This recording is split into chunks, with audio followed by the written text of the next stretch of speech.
எல்லோருக்கும் எனது மாலை வணக்கம். முதலாவதாக இங்கு வருகின்றிருக்கும் முனைவர் ராமகிருஷ்ணன் சிவகுமார் அவர்களை வருக என்று வரவேற்கின்றோம். சிட்டி முருகன் ஆர்ய சார்பில் அவர்களை வரவேற்றுக் கொண்டு அவர் இப்பொழுது உங்களுக்கு திருமுறைகளும் சைவ சித்தாந்தங்களை பற்றிய ஒரு சமய சொற்பொழிவை உங்களுக்கு வழங்க இருக்கின்றார். அவரை பற்றி ஒரு சிறிய அறிமுகத்துடன் இந்த சமய சொற்பொழிவை ஆரம்பிக்க இருக்கின்றோம். முனைவர் ராமகிருஷ்ணன் சிவகுமார் அவர்கள் சைவமும் தமிழும் தமிழர் மரபும் தலை தோங்கும் திருப்பணியில் தன்னை அன்பணி செய்து முன்னம் வாழ்ந்த அடியார்களின் சிவப்பணியை தானும் தன் சிறமேற்கொண்டு செய்ய விளைபவர் முனைவர் ராமகிருஷ்ணன் சிவகுமார் ஐயா அவர்கள். இவர் மலேசியா அறிவியல் பல்கலைக்கழகத்தில் பொருள் கனிம வள பொறியியல் துறை கணித மூத்த விரிவுரையாளர். ஆரம்ப கல்வியை பினாங்கு சுப்பிரமணிய பாரதி தமிழ் பள்ளியில் தொடங்கி தகவல் தொழில்நுட்பம் அதாவது ஐடி, கணிதம், மேத்தமெட்டிக்ஸ் ஆகிய இரு துறைகளில் முதுகலை அது MSc ID and MSc maths பட்டங்களை பெற்று கணித மாதிரியாக்க துறையில் முனைவர் பட்டம் பெற்றுள்ளார். அதாவது மேத்தமெட்டிக்ஸ் மாடலில் பிஹெச்டி பெற்றுள்ளார். இவர் பொறியியல் கணித வடிவாக்கம், பரிசோதனை வடிவமைப்பு, நூலியல் ஏரணம் மற்றும் அறிதிற கணித அறிவியல்களில் ஆராய்ச்சி நுண்திறனுடையவர். இவரின் தமிழர் கால ஏரண மெய்யறிவு தமிழ் hermeneutic logical wisdom of time என்ற இந்நூலில் புறக்காலத்தியல் the science of physical time அக்காலத்தில் பிரிக்கப்பட்டு மொத்தம் 56 தமிழ் அறிவியல் ஆய்வு இயல்களாக 989 பக்கங்களில் உருவாக்கம் பெற்றது. இந்நூலில் தமிழர் ஆள் அறிவியல் வீழ்ச்சியில் மீட்பாக்க திகழ்கின்றது. தொல்காப்பிய மூல மொழியில் தகவினை கணித வடிவில் எழுதி நுண்ணறிவு செயல்களுக்கு பெயர்க்கும் உத்திமுறையை தமது முனைவர் ஆய்வறிக்கையில் படைத்துள்ளார். தமிழில் மாட்சியை உலகெங்கும் பரவச் செய்து இன்று உலக மொழிகளில் பொதுமையாக விளங்கும் தொல்காப்பிய மொழியில் அறிவியல் கூறுகளை கணிப்பொறி மொழியாக்கம் செய்ய ஆய்வுகளை மேற்கொண்டு வருகின்றார். தொல்காப்பியம், தமிழ் சங்க நூல்கள், திருக்குறள், திருமந்திரம், மெய்கண்ட சைவ சித்தாந்த நூல்களில் வெளிப்படும் தமிழர் அறிவியல் நுட்பங்களை, வாழ்வியல் கோட்பாடுகளை கணித ஏரண மேத்தமெட்டிக்ஸ் லாஜிக்ஸ் முறையில் ஆய்வு செய்து அவற்றின் பேருண்மைகளை உறுதி செய்து வருகின்றார். சுமேரிய மொழி உறுதிப்பட தொல்தமிழ் என்பதை மொழியியல் பண்பாட்டு தரவுகளோடு வெளிக்கொணர்ந்து வருகின்றார். ஆகம உளவியல் நெறியுரைஞர் உலகனர் உருவாக்கிய ஆகம தருத்தேர்வு என்னும் தற்பனை கூர்வி மன நலத்தியல் ஆய்வு, இயல்திறன் தேர்வு, காப்புரிமம் பெற்ற தமிழர் ஆழ்வு, உளவியல் நெறியுரை, ஆகம அறிவியல் மையத்தின் வழியை கற்பித்து வருகின்றார். பள்ளி ஆசிரியர்களுக்கும் ஆகம தருத்தேர்வு நெறியுரை பயிலரங்கம் நடத்தி வருகின்றார். ஆசிரியர்கள், பல்கலைக்கழக மாணவர்கள், தொடக்க இடைநிலை பள்ளி மாணவர்கள் ஆகியோருக்கும் சமயம், மொழி, வாழ்வியல், கல்வி, சித்தாந்த வைத்தியம் என்ற பல்வேறு தலைப்புகளில் பயிற்சிகளை தொடர்ந்து வழங்கி வருகின்றார். இப்பொழுது முனைவர் ராமகிருஷ்ணன் சிவகுமார் ஐயா அவர்களை உங்களுக்கு அறிவியலும் சைவ சித்தாந்தங்களை பற்றி ஒரு சமய சொற்பொழிவை வழங்குமாறு சிட்னி முருகன் சார்பில் கேட்டுக்கொள்கின்றோம். அனுச்சுவாய் வாழ்க, நாதன் தாழ் வாழ்க, இணை கொடுக்கும் யாவது நெஞ்சிலும் நீங்காதான் தாழ் வாழ்க. உருவாய் அருவாய் உளதாய் இளதாய் மறுவாய் மலராய் மணியாய் ஒளியாய் கருவாய் உயிராய் கதியாய் விதியாய் குருவாய் வருவாய் அருள்வாய் குகனி நாளின் செய்யும் நினைதானின் செய்யும் நினைநாடி வந்த கோவில் செய்யும் கொடுங்கூற்று என் செய்யும் குமரேசர் இருதாளும் சிலம்பும் சதங்கையும் தண்டையும் சண்முகமும் தோளும் கடம்பும் எனக்கு முன்னே வந்து தோன்றினேன். திருச்சிற்றம்பலம். இன்றைய இங்கு குழுமியிருக்கும் அனைவருக்கும் முதலில் திருவருளால் பரம்பொருளின் திருவருளால் இன்று இந்த உரையை வழங்குமாறு கேட்டுக்கொண்ட இங்கு இருக்கக்கூடிய கூறுகள், அதனுடைய பொறுப்பாளர்கள், இவர்கள் அனைவருக்கும் எனது மனமார்ந்த நன்றிகளை முதலில் தெரிவித்துக் கொள்கின்றேன். இதற்கு ஏற்பாடு செய்த ஐயா அவர்களுக்கும் மற்ற அவரோடு துணை நின்ற மற்ற அனைவருக்கும் எனது முதல் அன்பான நன்றிகளும் வணக்கங்களும். இங்கே வந்திருக்கும் அனைவருக்கும் இந்த நேரத்தை ஒதுக்கி ஏதோ ஒரு தகவல் மட்டுமல்ல, ஏதோ ஒரு திருமுறையினுடைய உண்மையினையும் சைவ சித்தாந்த உண்மைகளையும் ஏதோ ஒரு வகையில் என்னால் பெற முடியும் என்ற ஒரு நம்பிக்கையோடு இங்கு அமர்ந்திருக்கும் அனைவரையும் இன்று முருகனின் திருவருளால் நான் இன்றைய கருத்தினை உங்களுக்கு வீட்டிற்கு, அதாவது இங்கு மட்டுமல்ல, ஏதோ ஒன்றை நீங்கள் எடுத்து செல்ல வேண்டும். செல்வதற்கான ஒரு பொருள் உங்களோடு அனுப்பி வைக்கும் ஒரு முறையை இன்று நான் உங்களோடு பகிர்ந்து வைக்கின்றேன். முதலில் 2 நிலைகள் திருமுறையை பற்றியும் சைவ சித்தாந்த நூல்களை பற்றியும் பேசுவதற்கு எண்ணிலடங்காத நேரம் தேவையாகின்றது. இருப்பினும் ஒரு குறிப்பிட்ட நேரத்தில் திருமுறையை பற்றியும் சைவ சித்தாந்தத்தினுடைய ஆள் அறிவியலையும் 2 கூறுகளாக இன்று விளக்க வைக்கின்றேன். பொறுமை காத்து இந்த உண்மைகளை தெரிந்து கொள்வதற்கு முதல்ல வாழ்வியல் முறையும் இத்தோடு எப்படி நம் முன்னோர்கள் தமிழர் மரபை வாழ்வினை உருவாக்கினர், அந்த வாழ்வின் சிறப்புகள் என்ன, தற்காலத்திற்கு அவை யாவும் எவ்வாறு கையாள முடியும் என்ற அந்த குறிப்பினையும் உங்களோடு பதிவு செய்கின்றேன். முதலில் திருமுறையை பற்றி பேசுவதற்கு முதல் நிலையில் திருமுறை என்பது என்ன, ஏன் அதை திருமுறை என்று அழைக்கின்றார்கள்? தேவாரம், திருப்பாட்டு, இப்படி பல நிலைகளில் அழைக்கப்பட்டாலும் எல்லா திருமுறைகளையும் இறை திருவருளால் இறை அடியார்கள் இறை நிலையை போற்றி வணங்கி முக்தி பெற்ற அந்த திருப்பாடல்களை ஏன் திருமுறை என்று அழைக்கின்றார்கள் என்ற அந்த உணர்வினை முதலில் பெற்று நாம் திருமுறையினுடைய ஆளறிவியலுக்கு செல்வோம். முதலில் திருமுறை என்பது என்ன? திரு என்பது எல்லோருக்கும் புரிந்த ஒரு கருத்து. திரு என்பது புனிதம், திரு அருள், இறை நிலை என்ற அந்த பொருளில் வெளிப்பட்டாலும் முறை என்பது என்ன என்பதனை நாம் நன்றாக புரிந்து கொள்ள வேண்டும். முறை என்பது விண்ணப்பம், இறைவனிடம் நாம் செய்கின்ற விண்ணப்பம். அடியார்கள் இறைவனிடம் அதாவது விண்ணப்பம் செய்ய இயலும் என்பதற்கு திருமுறைகளே முதற் சான்று. இறைவனை ஒவ்வொரு நாளும் நாம் வழிபடும் பொழுது விண்ணப்பம் செய்ய வேண்டும். விண்ணப்பம் என்பது என்ன?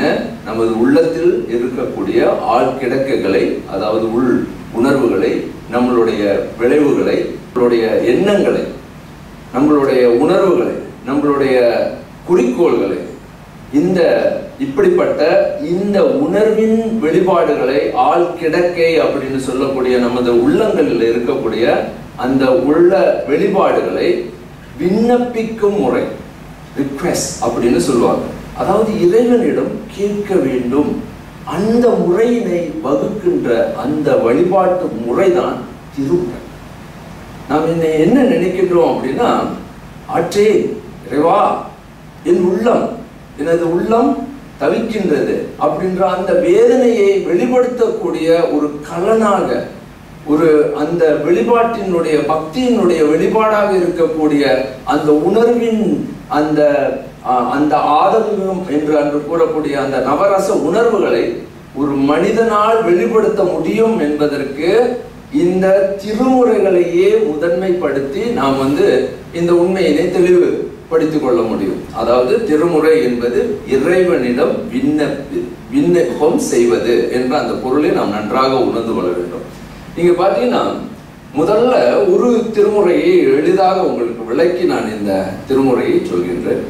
முதலில் என்ன, அதாவது ஞானசம்பந்தருடைய, அதாவது மண்ணில் நல்ல வண்ணம் வாழலாம். திருமுறையில் ஒரு சிறப்பு என்னவென்றால், இங்க பாருங்க அந்த விண்ணப்பத்தை எப்படி வைக்கிறார் பாருங்க. அந்த முறை அப்படின்னா ஒரு முறையீடு, இறைவனிடம் ஒரு முறையீடு செய்கின்றார். இப்போ புலம்பெயர்ந்து வந்துனா நம்மளுடைய ஒரு நிறைய கேள்விகள் இருக்கு. இங்க வரும்பொழுது நான் என்ன, என்னுடைய வாழ்க்கை எவ்வாறு இருக்க போகின்றது அப்படின்ற எத்தனையோ கேள்விகளோட நாம் புலம்பெயர்ந்து இங்கு வந்திருக்கின்றோம். அப்ப முதல் கேள்வி, மண்ணில், நீ மண்ணில் தானே இருக்கின்ற, இந்த மண்ணில் இருக்கிற. இப்ப இந்த மண்ணு நாம் இருக்கக்கூடிய, நான் மிதித்து நிற்கக்கூடிய இந்த மண், நீ பிறந்திருக்கக்கூடிய மண், அதாவது நானாக கேட்டு வரவில்லை. இந்த உலகில் நான் இங்கு ஒரு திருமகனாக என்னை இறைவன் என்ன செய்திருக்கின்றார், படைத்திருக்கின்றார். அந்த மண், நான் அந்த மண்ணை தொட்டு நிற்கும் பொழுது மண்ணில் நல்ல வண்ணம் வாழலாம். முதல் உறுதிப்பாடு எடுக்கிறார் பாருங்க. என்னால் முதல்ல எத்தனையோ போராட்டங்கள், எத்தனையோ சவால்கள், அத்தனை சவால்களுக்கும் ஒரு மருந்தாக, ஒரு சொல்லாக சொல்கின்றார், மண்ணில் நல்ல வண்ணம் வாழலாம். உறுதி.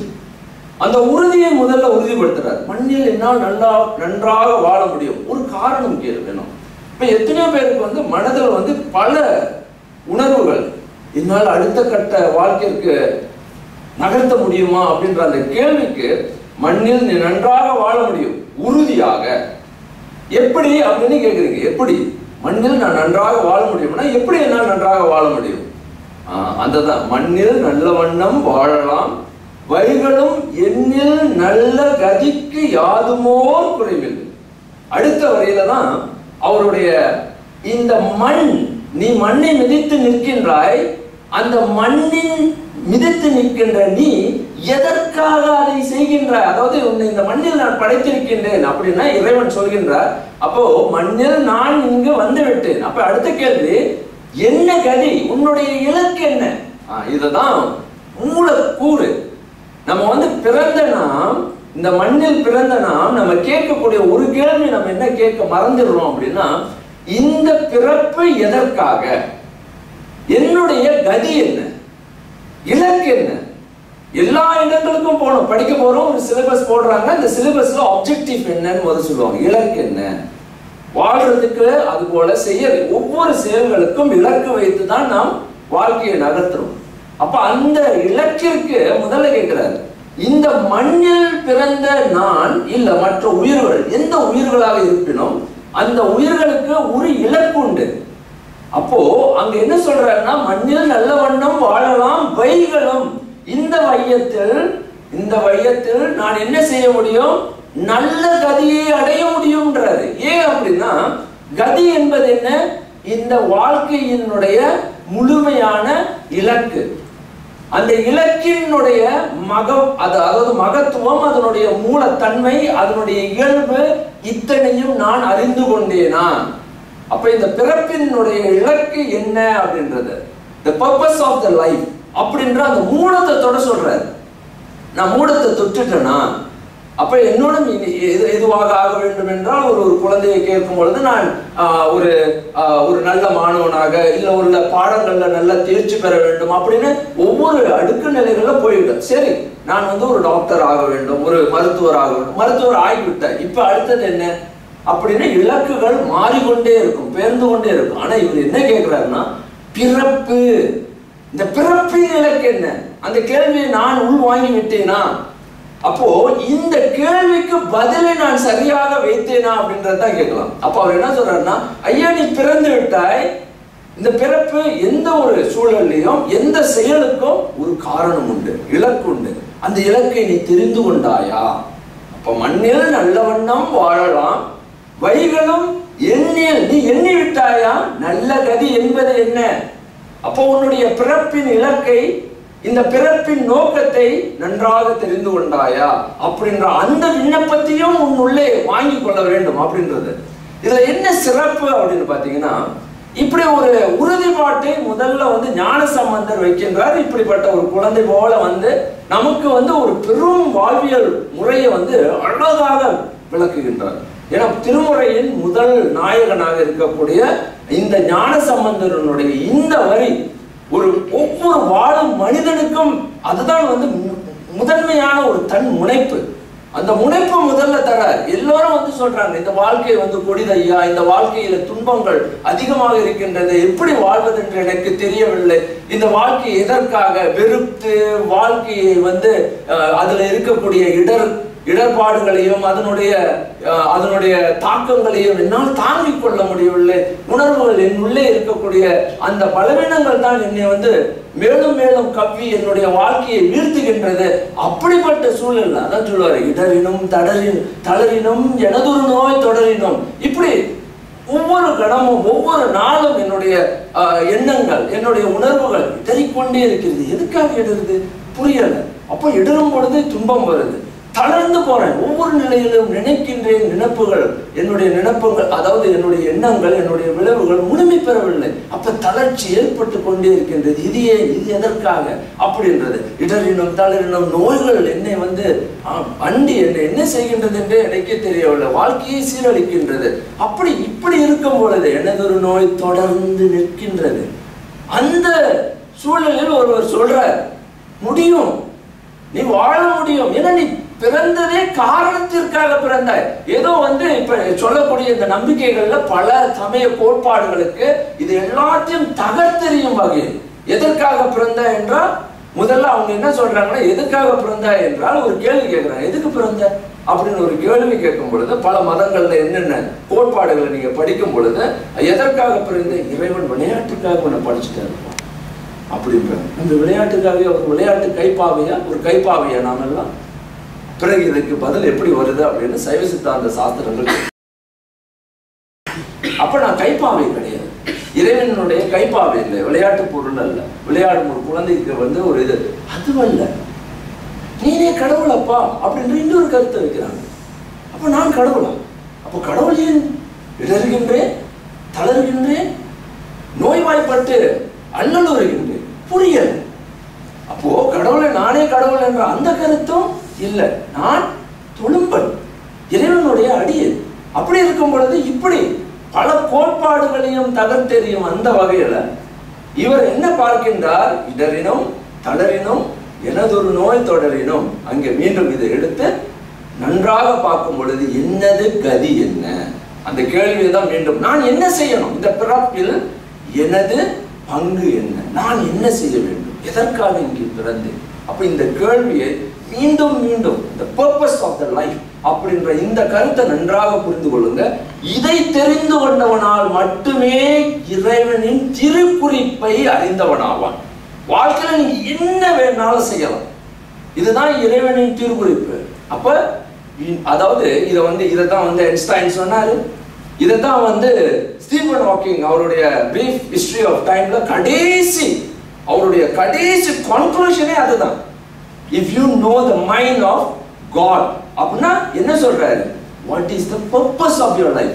இத புரிந்து கொண்டாயானால் நீ கடவுளினுடைய திருக்குறிப்பை புரிந்து கொண்டாய்.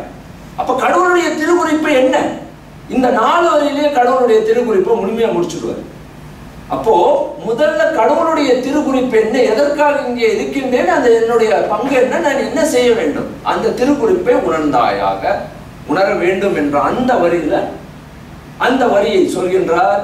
உனது கதி, உன்னுடைய கதி இலக்கு என்ன, அந்த இலக்கை நான் நன்றாக தெரிந்தேன் ஆனால் உறுதியாக நீ இந்த உலகத்தில், இந்த பூமியில், இந்த மண்ணில் நீ நன்றாக வாழ்வாய். ஏன்னா நோக்கத்தை விட்டு போகல. இறைவனுடைய இலக்கு அதுவே ஆனால், அவனுடைய திருக்குறிப்பு அதுவே ஆனால், அவன் தன் குறிப்பே குறிப்பாய் அப்படின்னு மாணிக்கவாசகர் சொல்லுவார். அதே போல திருமூலர் சொல்லுவார், குறிப்பை நன்றாக அறிந்து கொண்டாயா, இறைவனுடைய அதாவது the mind, reading the mind of the God. கடவுளுடைய எண்ணம் என்ன, என்னை படைத்ததற்கான நோக்கம் என்ன, அந்த உணர்விலேயே என்னுடைய அந்த எண்ணங்கள் ஊடாட வேண்டும். இறைவன் எதற்காக என்னை படைத்தான், நான் அதை செய்கின்றேனா இல்லையா, அப்ப அதுதான் பொறுப்புணர்வு. அந்த பொறுப்பை நான் சரியாக ஏற்றேனானால் அடுத்தது காரைக்கால் அம்மையார் வராங்க. அந்த காரைக்கால் அம்மையார் என்ன சொல்றாங்க, ஐயா நீ பொறுப்பை உணர்ந்துட்டேன்னா அருளே உலகெல்லாம் ஆழ்விப்பது ஈசன். ஐயா நீ பார்த்தாயா, இங்கே எல்லாமே அருள் வெளிப்பட்டு நிற்கின்றது. அருளே உலகெல்லாம் ஆழ்விப்பது, இங்க அருள் தான் இருக்கின்றதுன்னா அந்த அருளினுடைய மகத்துவத்தை சொல்றது. அருளே பிறப்பறுப்பதானால் அருள் பிறப்பை அறுக்கும். உன்னுடைய நோக்கம் அந்த நோக்கோடு நீ அந்த லைன், என்னுடைய மனம், என்னுடைய சிந்தனை, என்னுடைய நோக்கம் அத்தோடு போகின்றது. பிறப்பு அறுத்தல், பிறப்பறுக்குமானால் பாருங்க, காரைக்கால் அம்மையார் இப்படி வைக்கிறாங்க. அவர்தான் முன்னவங்க, திருமுறையினுடைய முன்னோடி. ஒரு பெண் எடுத்து வாழ்க்கையினுடைய அத்தனை பக்தி மார்க்கத்தையே உருவாக்கிய ஒரு பெண் காரைக்கால் அம்மையார் இங்க இருக்கிறாங்க. நான் முதல்ல பார்த்த காரைக்கால் அம்மையார், காரைக்கால் அம்மையார். காரைக்கால் அம்மையாருடைய அந்த முதல் ஒரு பெண்மணி முதல்ல பக்தி மார்க்கத்தை உருவாக்கினார். பக்தியினுடைய இலக்குகளை முதல் வைத்தவர் அற்புத திருவந்தாதி. முதல்ல எடுத்து வைக்கிறாங்க அற்புத திருவந்தாதி, ஆலங்காடு. இறைவனுடைய உண்மை நிலையை உணர்த்துறாங்க. இறப்பு எதற்கு? நான் இறப்பதற்காகவா பிறந்தேன்? கேள்வி. இவ்வளவு கஷ்டப்பட்டு வாழ்ந்து இறக்கணும், சாவல எல்லாம் முடிஞ்சு போச்சா? முடிவு அதுதானா? இந்த முடிவை பார்ப்பதற்காகவா நான் இந்த பூமியில் பிறந்தேன்? அந்த கேள்வியை கேட்கிறாங்க. இந்த பூமியில் என்னோட பிறப்பு, இவ்வளவு சாதனைகள் செய்தேன், நான் எவ்வளவு கற்றேன், வளர்ந்தேன், பலவிதமான பொருள் செல்வம் அத்தனையும் என்னிடையே இருக்கும் பொழுது ஒரு நிமிடத்தில் அப்படியே இறப்பு என்ற அந்த இறப்பு காலன் அந்த காலன் என்னை இழுத்து போகும் பொழுது எதுவும் என்னோடு வரவில்லை. அப்ப இதற்கு எனக்கு பதில் சொல்ல முடியல. ஏன்னு நான் எத்தனையோ சாதனைகள் செய்தேன், எத்தனையோ மக்கள் என்னை போற்றினார்கள். அந்த போற்றுதலும் மற்ற எத்தனையோ சாதனைகளும் இன்று என்னிடையே ஒண்ணுமே இல்லை. சாவு வரும் பொழுது நான் எல்லாத்தையும் கலந்து விட்டு போக வேண்டும். அப்ப எது என்னோடு வரும்? அப்ப எனது இலக்கு என்ன? எனது இந்த வாழ்வினுடைய நோக்கம் என்ன? புரியல.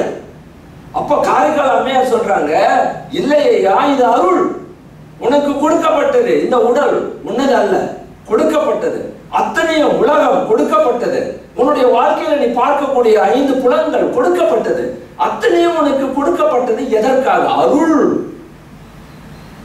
அதாவது என்ன சொல்றாங்கன்னா, the grace, அந்த உணர்வை நீ உணரணும். முதல்ல இஸ் a grace. அது உன்னுடையது அல்ல, நீ பெற்றவை. பெற்று அதனை நீ என்ன சாட்சி மாத்திரையாக உணர்ந்து கொண்டிருக்கின்றாய். ஆம், நான் பெற்றேன், இது எனது உடல் அப்படின்னு நம்ம சொன்னாலும் இது எனது அல்ல. ஒரு நாள் இதை கலட்டி வைத்து விட்டு நான் அடுத்த நிலைக்கு போய்விடுவேன். அப்போ இதெல்லாம் அருள். அருளே உலகுதான், இந்த உலகை ஆள்கின்றதே அருள். அப்படி அந்த இந்த ஊடே பார்க்கும் பொழுது இங்க பொருள்களுக்கு இடையே நீங்க பார்க்கும் பொழுது எப்படி நீங்க கைபேசி வைத்திருக்கும் பொழுது இங்க எலக்ட்ரோ மேக்னெட்டிக் வேவ் இருக்கு அப்படின்றா இருக்கிறதுனால தான் நான் கைபேசி பேச முடியுது, தொடர்பு பண்ண முடியுது. அது போல அருள் எல்லா நிலையிலையும் சூழ்ந்திருக்கின்றது. அப்ப அருளே உலகெல்லாம் ஆள்விப்பது ஈசன், அருளாலே பிறப்பறுக்க முடியும். இந்த இருக்கக்கூடிய புலப்படாத புலப்பாடுகள், அருள் புறப்பாடுகள் இங்கே இருக்கின்றது. பிறப்பறுப்பதானால் அருளாலே மெய்ப்பொருள் காணும் விதியுடையே. அவங்க அதே தான் சொல்றாங்க. இந்த அருளை காணும், அதை பெறக்கூடிய விதியை நான் பெறுகின்றேன். இந்த அருள் தான் எனக்கு சொல்லிக் கொடுக்குது. விதியுடைய எஞ்ஞான்றும் எப்பொருளும் ஆவது எனக்கு. ஏன் அப்படின்னா என்ன?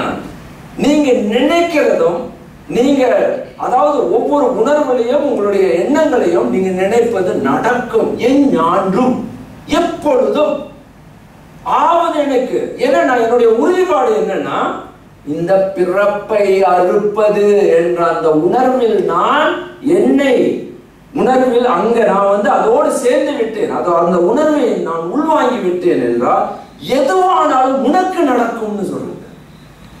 எப்பொருளும் எந்த பொருளும் உன்கிட்ட வரும். நீ நினைக்கிற பொருள் தேடலும் உன்னை தேடி வரும் ஐயா. நீ தேட வேண்டாம், அது வரும். ஏன்னா உன்னுடைய நோக்கை நீ சரியாக இலக்கை வைத்து விட்டாய். உன்னுடைய தேடல் இந்த பிறப்பினுடைய காரணத்தை நன்றாக அறிந்த பின்பு எப்பொருளும் எஞ்ஞான்றும் ஆவது எனக்கு. எல்லா நாள்களும் நான் நினைப்பது அந்த நாள் எனக்கு வேண்டும். நீங்க இறைவனிடம் கேட்கலாம், விண்ணப்பிக்கலாம். ஐயா, இன்றைக்கு காலம் வந்தால் மார்க்கண்டேயன் கேட்பது போல நாளை எனக்கு வேண்டும் என்றால் இறைவன் அளிப்பான். ஏன்னா அந்த காலம் உன்னது, உனக்கு. ஏனென்றால் நீ இந்த இலக்கை அடைவதற்காக நீ அந்த பிறப்பறுக்கும் அந்த முயற்சியில் நீ இறங்கி விட்டாயானால் நிச்சயமாக உன்னை யாரும் தடை செய்ய முடியாது. இறைவனுடைய இலக்கே அதுதான், திருக்குறிப்பே அதுவானால் அப்ப உனக்கு என்ன? நாட்கள் உனக்கு கூட்டப்படும், இறை உணர்வுகள் உன் உள்ளத்தில் கூட்டப்படும். அப்ப ஏன்னா அப்படித்தான் பருக்க நான் தயாராகி விட்டேன், என்னுடைய இலக்கை நான் சரியாக பார்த்து விட்டேன். பிறவி பெருங்கடல் நீந்துவார், நீந்தாதா இறைவன் அடி செய்யலாதா.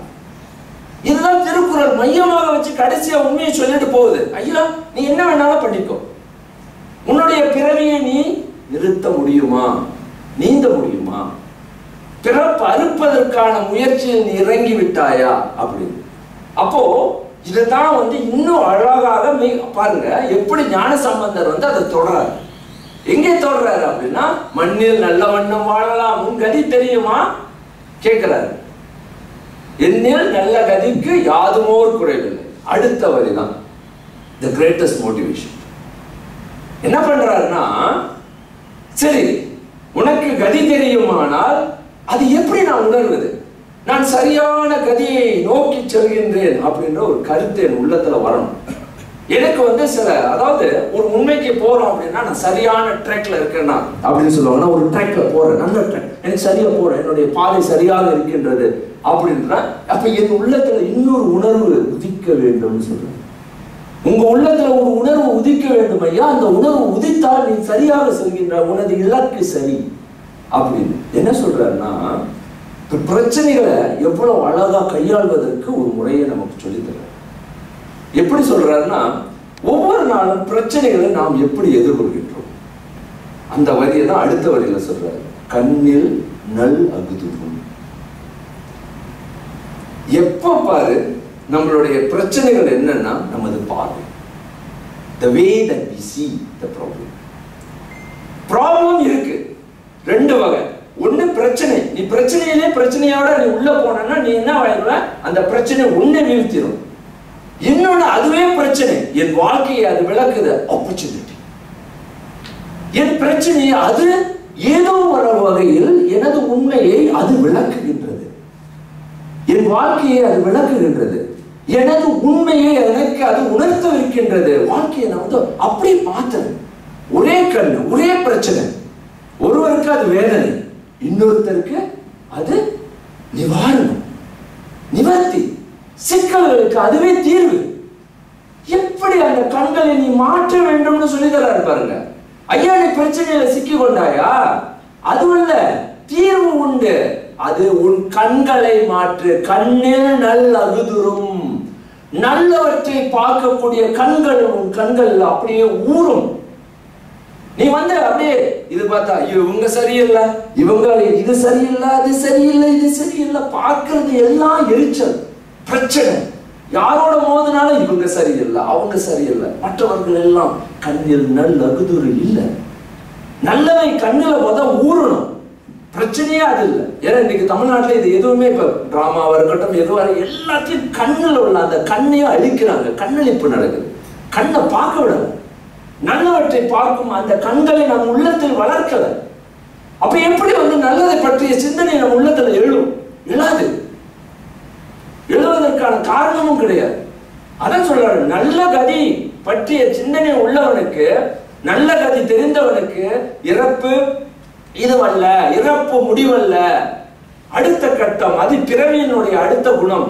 அப்ப பிறவியை கடந்து நிற்கக்கூடிய ஒரு வாழ்வியல் உண்டு, அது இறைவனுடைய திருவடி சேர்தல் அப்படின்ற அந்த உணர்வுடையவன் பிறப்பு அறுக்க முடியும். அந்த உணர்வு என் உள்ளத்தில் இருக்கும் பொழுது கண்ணில்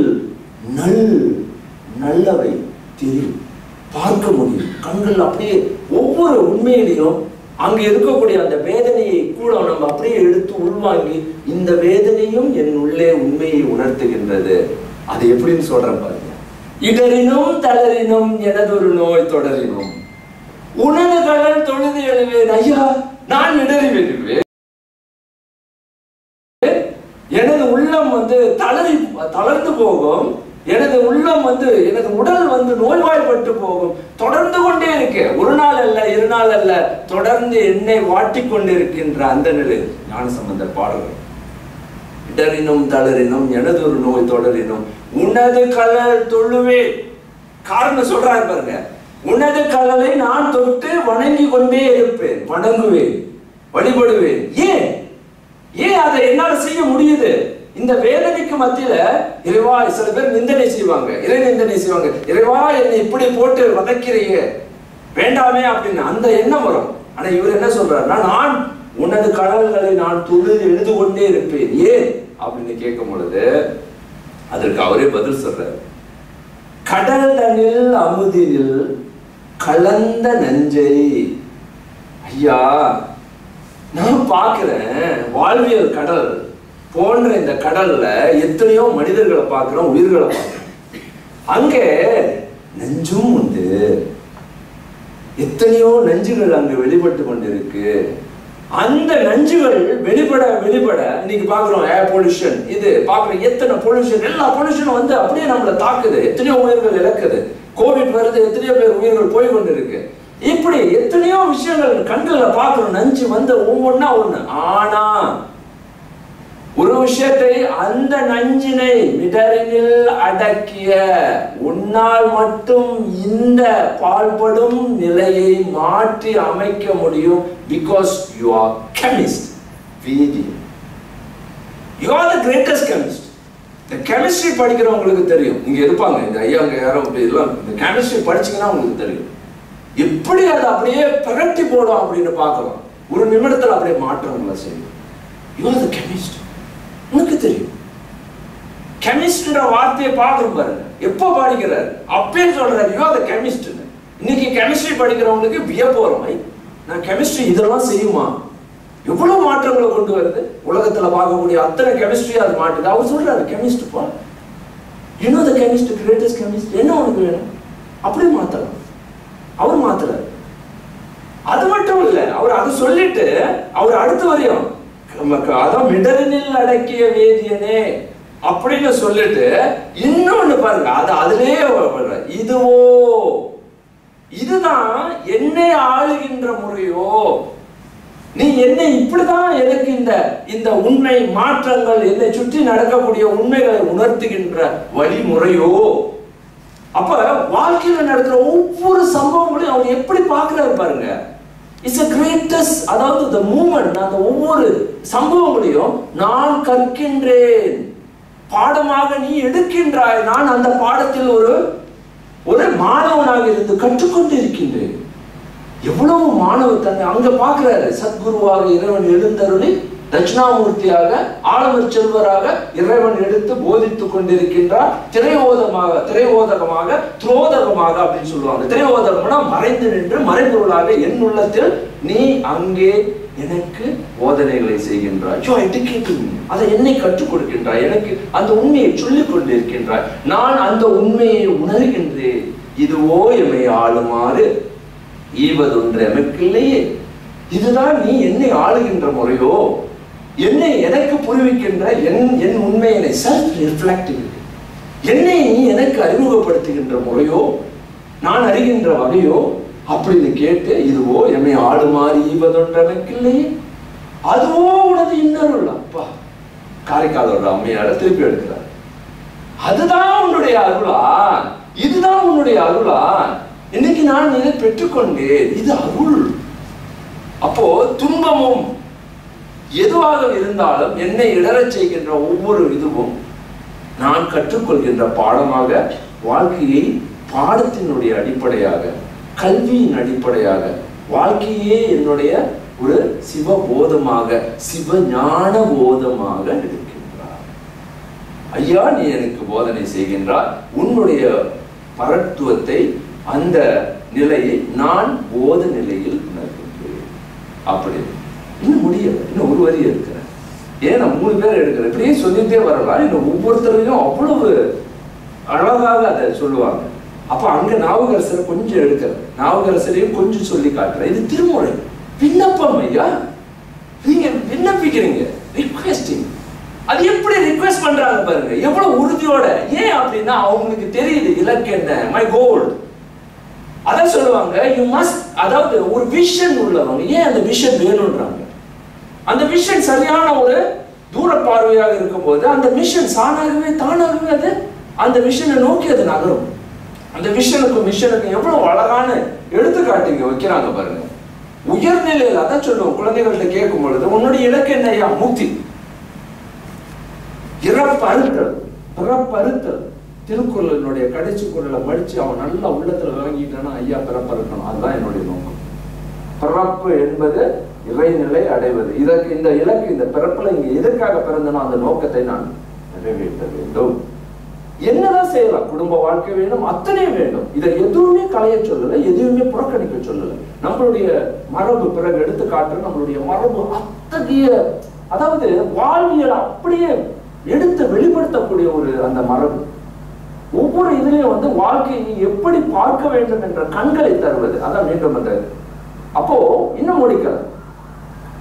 அப்ப கண்ணில் நல்லகுதரும் கழுமலர் வளநகர். ஐயா, கழுமல வளநகர்ல நீ இருந்து கொண்டு என் கண்களுக்கு எப்படி நல்லதை பார்க்க வேண்டும் என்று கற்றுக் கொடுக்கின்றாய். ஏன்னா உனது கதையை நான் புரிந்து கொண்டு அப்படின்னு சொல்லிட்டு இன்னொரு பெரிய உண்மையை நமக்கு சொல்லிதர.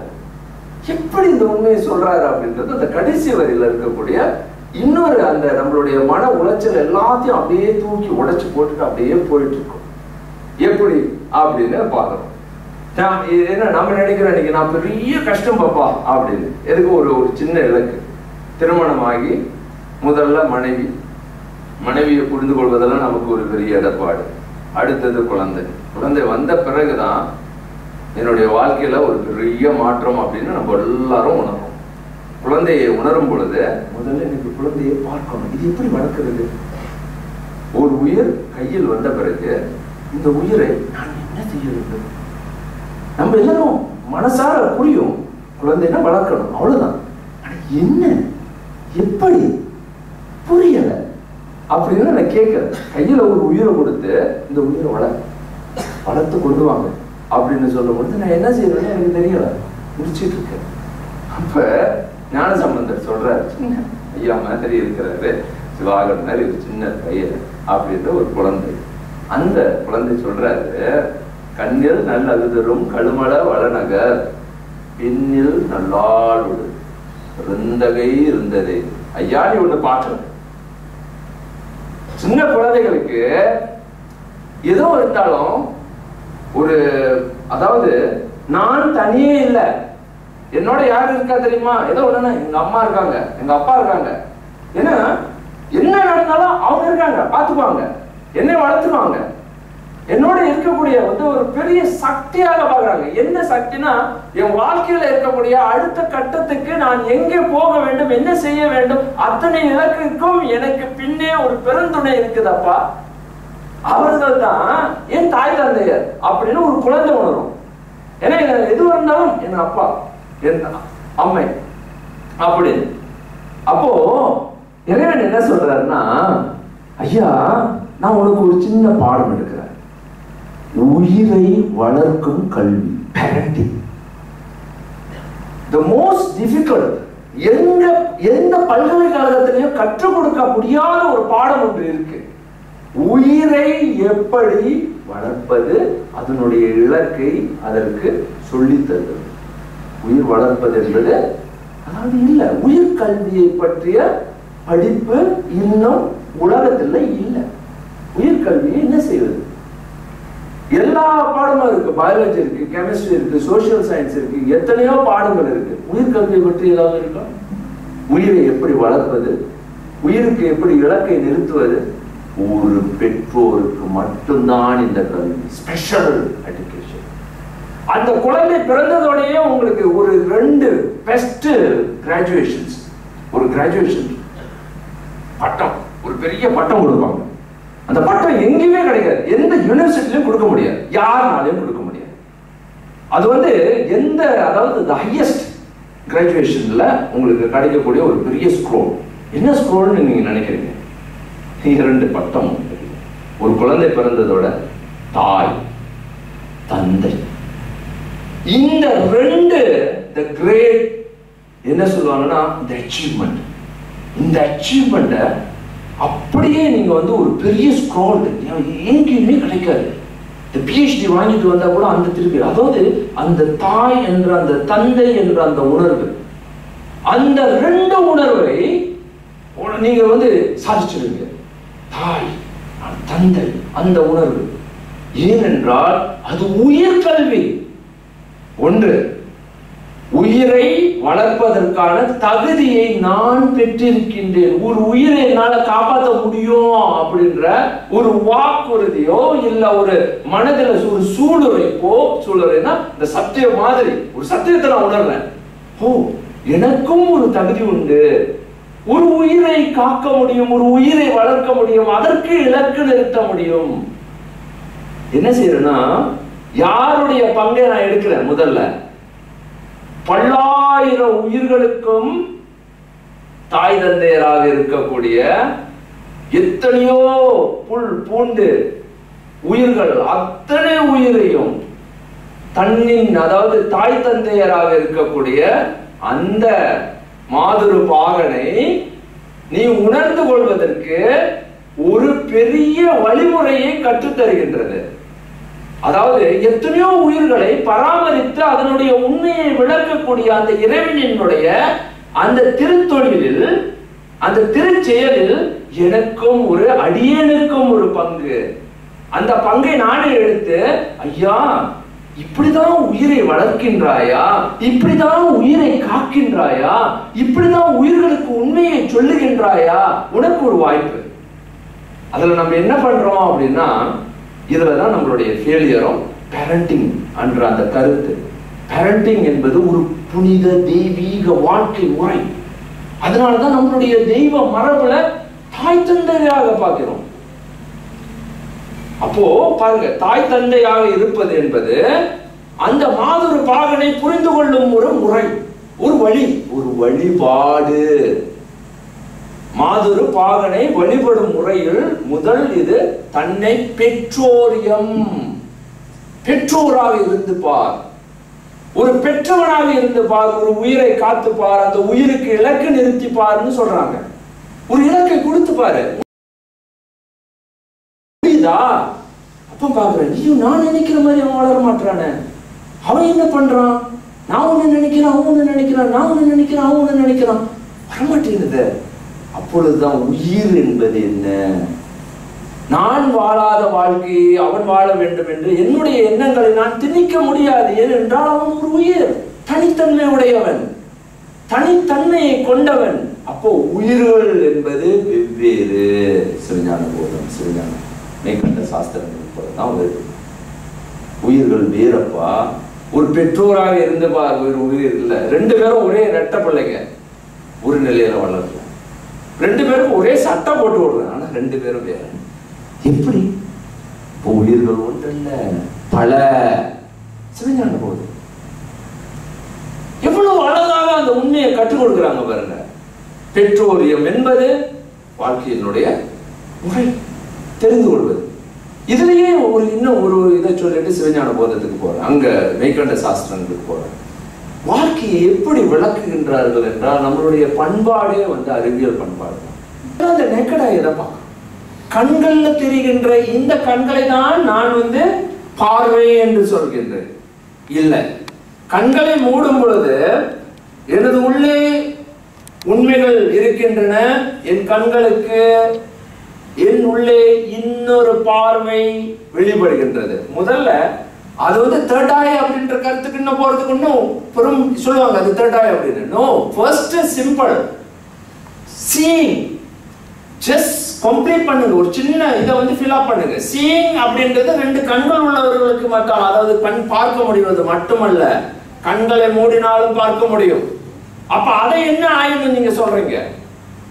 அதுதான் நம்மளுடைய மூன்றாவது கண், அதனுடைய ஆழத்தை பெறுவோம், கண் விழிப்பிப்பது. அப்ப நம் ஒவ்வொருவருக்கும் மூன்று கண்கள் இருக்கு. உனக்கு இரண்டு கண்கள் இல்லை என்றாலும் நீ அடுத்த கண்ணை உன்னுடைய நெற்றியில், அதாவது நெற்றின்ற அந்த பொருள் அல்ல, அதனுடைய உள்பொருள் என்னுடைய உள்ளே இருக்கக்கூடிய அந்த விழிப்பிக்கும் கண்களாகிய அந்த நெற்றிக்கண்.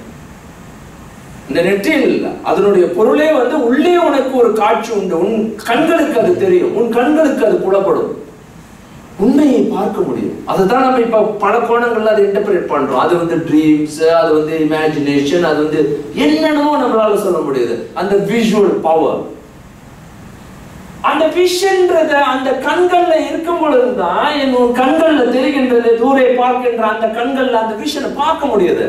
அப்போ அவர் சொல்றாரு, மூன்றாவது கண்ணை திறப்பிப்பது அப்படின்றது கதி.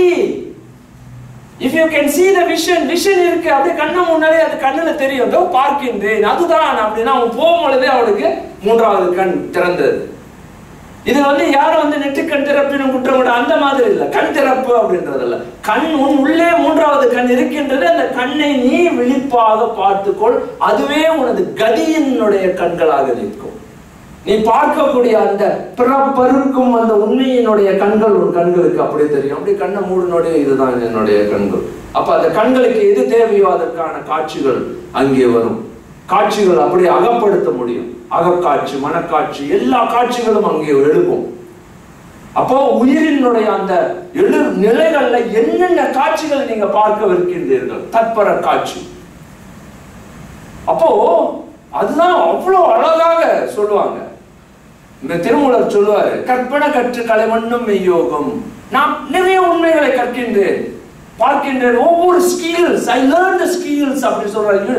எல்லா கல்விகளையும் நான் கற்றுக்கொள்கின்றேன். வாழ்க்கையில கையில நடப்பது ஒரு கலை, சிரிப்பது ஒரு கலை, பார்ப்பது ஒரு கலை, கேட்பது ஒரு கலை. கலைகளாக என் வாழ்க்கையை பார்க்கின்றேன். கற்பனை கற்று கலைமண்ணும் மெய்யோகம். யோகம்னா என்னையா? யோகம் அப்படின்றது இப்படி அல்ல, நெட்டை கூடுவது மட்டும் யோகம் அல்ல. கல்வி கற்பது, பல வகையான உண்மைகளை, திறன்களை கற்றுக்கொள்வது, skills. Learning skills is a yoga. யோகம், it's a great யோகம் அப்படின்னு சொல்றாரு. கற்பனை கற்று கலைமண்ணும் மெய்யோகம், முற்பத ஞானம் முறைமுறை நன்னுதல் அப்படின்னு அடுத்த வரியை சொல்லுவார். ஐயா, நீ முறைமுறை எது கற்றாலும் அதுக்கு ஒரு ஸ்டெப் பை ஸ்டெப் முறைமுறை நன்னுதல், முற்பத ஞானம். அதை ஒவ்வொன்றையும் நீ என்ன செய்யணும்னா இவாலுவேட், அனலைஸ் பண்ணு. திருப்பியும் போய் முற்பதம்னா முன்னே இருக்கக்கூடிய அந்த அறிவை தாரலி அனலைஸ் பண்ணு. அது என்ன அப்படின்னு. இப்ப பிறப்பா இருக்கு, இன்னைக்கு 9 பின்னோக்கி அந்த எல்லா ஹிஸ்டாரிக்கல் அண்டர்ஸ்டாண்டிங், இதுதான் ஹிஸ்டாரிக்கல் ஃபிளாக்ஸ் அப்படின்னு, ஹிஸ்டாரிக்கல் அப்படின்னு இன்னைக்கு ஹைடகர் இந்த மாதிரி பலர் இதைதான் அப்படிதான் சொல்றாங்க. ஹிஸ்டரியை பாரு, பின்னால பாரு என்ன நடந்து கொண்டு இருக்கு. முற்பத ஞானம் முறைமுறை நன்னியே, சொற்பதம் மேவி. அப்போ சொற்பதம்னா சொற்களுக்கு கட்டுப்படாம நீ மேல போ. இப்ப எப்படி அப்படின்னு சொன்னாக்கா, இன்னைக்கு அந்த ஒவ்வொரு ஞானத்தையும் முழுமையாக நீ பெற்று விட்டாய். ஆனால் சொற்பதம் மேவி துறை சற்று இருக்கக்கூடிய குறைநிலைகளை நிவர்த்தி பண்ணி கடைசியா தற்பரம் கண்டுள்ளோர், உன் உள்ளேயே இறைவன் இருப்பதை நீ அந்த காட்சியில் உணர்கின்றாய். தற்பரம் கண்டுள்ளோர் சைவ சித்தாந்தம். சைவ சித்தாந்தம் இப்போதுதான் சைவ சித்தாந்தம். தற்பரத்தை தேடும் முறையினை நமக்கு கற்றுத்தருவதுதான் சைவ சித்தாந்தம். உள்ளே இறைவன் இருக்கின்றான், உன் உள்ளே அந்த மூன்றாம் கண்ணாக இறைவன் இருந்து உனக்கு ஊட்டிக் கொண்டிருக்கின்றான். மூன்றாவது கண் திறப்பிக்கும் முறையை தற்பரமாக காண வேண்டும். யார் உள்ள இருக்கக்கூடிய இறைவனை தற்பர நிலையில உணர்றாங்களோ அவங்களுக்கு மூன்றாவது கண் விழிப்பிக்கப்படும். தற்பரம் கண்டுள்ளது சைவ சித்தாந்தம். சைவ சித்தாந்தம் என்பது 14 அதாவது சாஸ்திரங்களை கற்று தேர்ந்தவன் மட்டுமல்ல, மெய் கண்டான், மெய்யை கண்டவன், மெய்யினுடைய உண்மையை தெரிந்தவன். தற்பரம், தன் உள்ளே இறைவன் இருந்து எனக்கு அங்கு அந்த உண்மையை காட்டிக் கொண்டிருக்கின்றான். நான் பார்க்கின்றேனா? இந்த கண்களுக்கு எனக்கு பார்க்கின்ற, இந்த கண்களுக்கு தெரிகின்ற பொருள் போல இறைவன் உள்ளிருந்து காட்டுகின்ற பொருளை நான் காண்டேனா, பார்த்தேனா? அதான் மெய்ப்பொருள் காணும் விதியுடைய. எப்பொருளும் எஞ்ஞாண்டும் ஆவது எனக்கு. மெய்ப்பொருளை நான் பார்க்கிறேன், ஏன்னா உள்ள இருக்கின்ற அந்த இறைநிலை வெளிப்படுகின்றது. தற்பரம் கண்டுள்ளோரே சைவ சித்தாந்தம். இப்ப சைவ சித்தாந்தத்துக்கு வருவோம். சைவ சித்தாந்தத்துக்கு இது இன்னும் இல்லை. இப்ப நீங்க புரிந்து கொள்ளுங்க, இறை வடிவங்களை நன்றாக உள்வாங்குவதற்கு காரணம் உண்டு. இப்ப 3 கண்கள் இறைவன் உண்டு அப்படின்னு பாக்குறோம். இன்னும் ஒண்ணு சொல்லிட்டு மட்டும் நான் சைவ சித்தாந்தத்தை உள்ளுக்கு போகிறேன். ஒவ்வொரு வடிவும், இறை வடிவும் உண்மையினுடைய விளக்கம். ஒன்று இப்ப பாத்தீங்க, ஒரு கண், 3 கண்கள். நம் உள்ளே 3 கண்கள் இருக்கு. 2 கண்கள், அதான் கண்ணு தெரியாதவங்களுக்கு கண்களே இல்லைன்னு நம்ம நினைக்க முடியும். பொருளை தான் பார்க்க முடியாது, அவர்களுக்கு காட்சிகள் உண்டு. யார் சொன்னா இல்லை? காட்சிகள் உண்டு. அவர்கள் இன்னும் துல்லியமாக சொல்ல முடியும். எனக்கு நிறைய அவர்களோட நான் தொடர்புல இருக்கிறதுனால அப்படியே கையை பிடிச்சிட்டு போவேன். 2 கண்ணு இருக்கும். அவர் ஐயா எதுக்கு ஒருத்தவங்க வராம நகர்ந்துங்க, கையை பிடிச்சிட்டு போறாரு, கண்கள் தெரியல. அவர் பாட்டுக்கு என்னை அழைச்சிட்டு போறாரு. ஐயா எதுக்கு ஒருத்தர் வராங்க, நீங்க நிக்கிறதுல கொஞ்சம் எனக்கு அப்படியே வியப்பு. எப்படி ஐயா, எப்படி நீங்க பாக்குறீங்க? நான் 2 கண்ணை வச்சுட்டு போறேன், என்னாலே நானே இடறேன், நீங்க எப்படி பாக்குறீங்க? அப்போ காதுகள்ல செவியாக அது அது என்னுடைய காட்சியாக எனக்கு இருக்கு. எவ்வளவு தூரம், எவ்வளவு அளவு எல்லாம் என்னால சொல்ல முடியும். எப்படி? சரி, மீண்டும் அதே கருத்திற்கு வருவோம். இறைவனுக்கு முக்கண், எனக்கும் முக்கண், நான் முக்கண்ணின் வடிவு. அப்ப என்னுடைய கண்கள் 3 தெளிவா இருக்கணும். இந்த 3ஆம் கண் திறப்பித்தல் அப்படின்றதுக்கு முதல்ல இலக்கு தெரிந்தவனுக்கு 3ஆம் கண் திறப்பிக்கப்படும். இது யாரும் ஞான சிருஷ்டி தீக்கை அப்படின்னு சொன்னாலும் இலக்கு இல்லாதவரை, முடிவை நான் முடிவெடுக்காதவரை என்றது 3வது கண் திறக்காது. அப்போ அந்த 3ஆம் கண் திறப்பிக்கும் அந்த முறையை நாம் எளிதாக கற்றுக்கொள்ளலாம். அதுவே தீக்கை. திருத்தீக்கை என்பது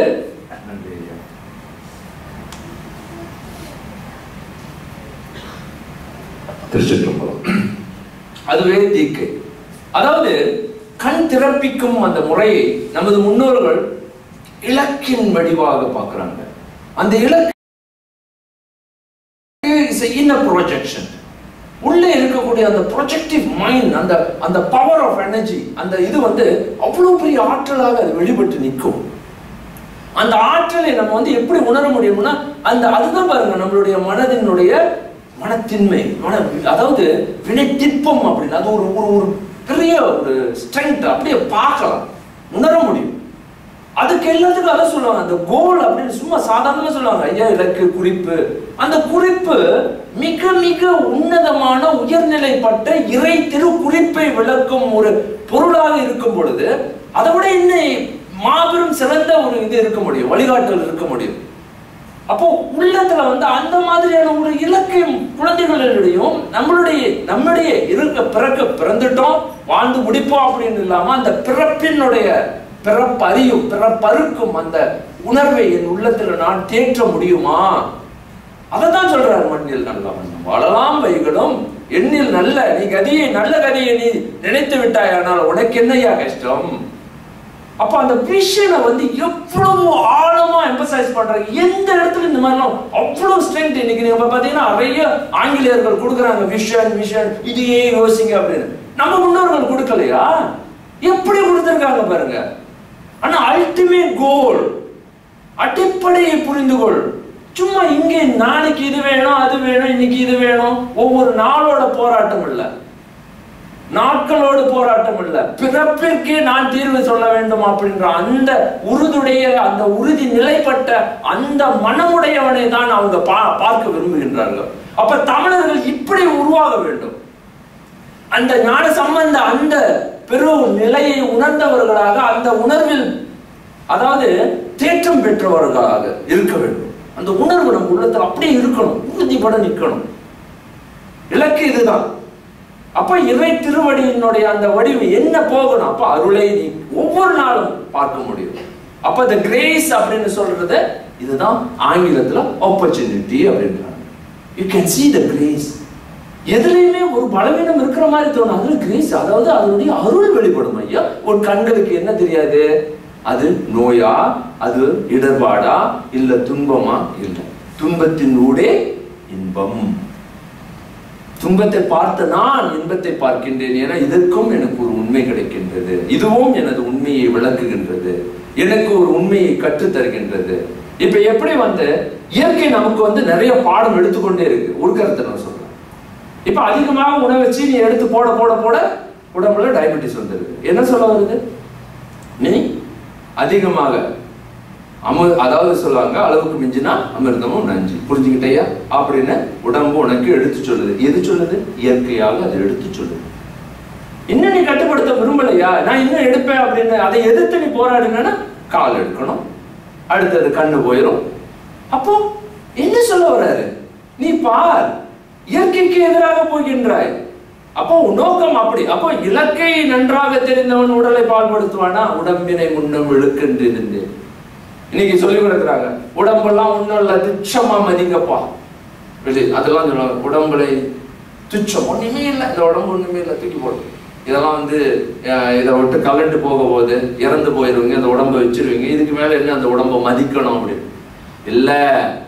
நம்மளுடைய மரபை பாருங்க எப்படி சொல்லி தராங்க. உடம்பினை முன்னம் இழுக்கண்டிருந்தேன், உடம்பினுக்குள்ளே ஒரு பொருள் கண்டேன், உடம்பினுக்குள்ளே உத்தமன் கோவில் கொண்டான் என்று. கோவிலப்பா, உள்ளம் பெருங்கோவில், ஊனடம்பு ஆலயம். இந்த உடம்பு ஆலயம். இந்த உடம்பை நீ ஆலயமாக, ஏன்னா ஒருத்தவங்க நகை தராங்க, கொடுத்தா பத்திரமா, ஐயோ பத்திரமா, ஏன்னா அது பத்திரப்படுத்த வேண்டியது. ஒரு பொருள் கிடைச்சிருக்கு, அதை பத்திரப்படுத்தும், கவனமா வச்சுக்கணும். ஏன்னா அது ரொம்ப பொக்கிஷம், வேல்யூஸ். கடவுள் கொடுத்திருக்காரு இந்த உடம்பு. அது என்ன? பொண்ணுக்கு மேல, தங்கத்துக்கு மேல. அந்த உடம்பு எப்படி பார்க்கணும்? இது என்னுடையதா? என்னுடையது, நான் முடிஞ்சு இல்ல. இது என்னுடையது அல்ல, திருக்கோவில் ஐயா, உன்னுடைய திருக்கோவில். கோவிலுக்கு வந்து வழிபட்டு போனோம்னா பார்த்தாது. கோவிலே உன்னுடைய திரு உடம்பு. உடம்பினுக்குள்ளே உருபொருள் கண்டேன். ஐயா நான் பார்க்கிறேன், இந்த உடம்பை நான் எப்படி பார்க்கணும்? என்னுடைய நண்பனாக, முதல் நண்பன், என்னுடைய வழிகளை சுமக்கக்கூடியவனாக, என்னுடைய ஆசை விருப்பு வெறுப்புகளை ஏற்கக்கூடிய ஒரு மிகச்சிறந்த நண்பன். அப்ப அந்த நண்பனை நான் வந்து எப்படி பாதுகாக்கணும்? சிகரெட் அடிச்சா, இல்ல தண்ணி கொடுத்தா, ஆல்கஹால் கொடுத்தா பால்படுத்த முடியுமா? மாட்டான், போற்றுவான், தயங்குவான். ஏன்னா அதற்கு மதிப்பு உண்டு. காலையில் எழுந்திருந்ததோட தனது உடலுக்கு செய்ய வேண்டிய அந்த உண்மையினை நாம செலுத்துவோம், மதிப்போம். ஏன்னா இறைவன் கொடுத்தது. நாளைக்கு இதை நான் எடுத்து வச்சிருவேன், அந்த உடல் திருப்ப மீண்டும் ஒரு, அதான் சொல்லுவாங்க, உள்ளம் பெருங்கோவில், ஊனுடம்பு ஆலயம் ஐயா, இறைவன் லயிக்கும் இடம். அப்ப அதனாலதான் அதுக்கு நிறைய மரியாதை கொடுக்கிறோம். இறந்த பிறகுதான் அந்த மரியாதையை நம்ம செலுத்துவோம். அதுக்கு முன்ன அதை பத்தி கவலையப்பட மாட்டோம்.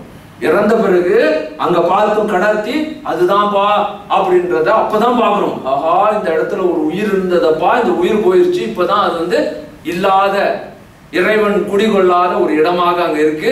இது இதுவரையில் ஆலயமாக இருந்தது. அப்ப அதுக்கு மரியாதை செலுத்தும். இல்ல அப்படின்னா அது ஒரு குப்பை தொட்டியில போடலாமே. இல்ல, ஆலயம் இறைவன் இருந்த நிலை, இடம். உடம்பினை முன்னம் இழுக்கின்றிருந்தேன், உடம்பினுக்குள்ளே ஒரு பொருள் கண்டேன். கண்டேன் அப்பா, கண்டேன்.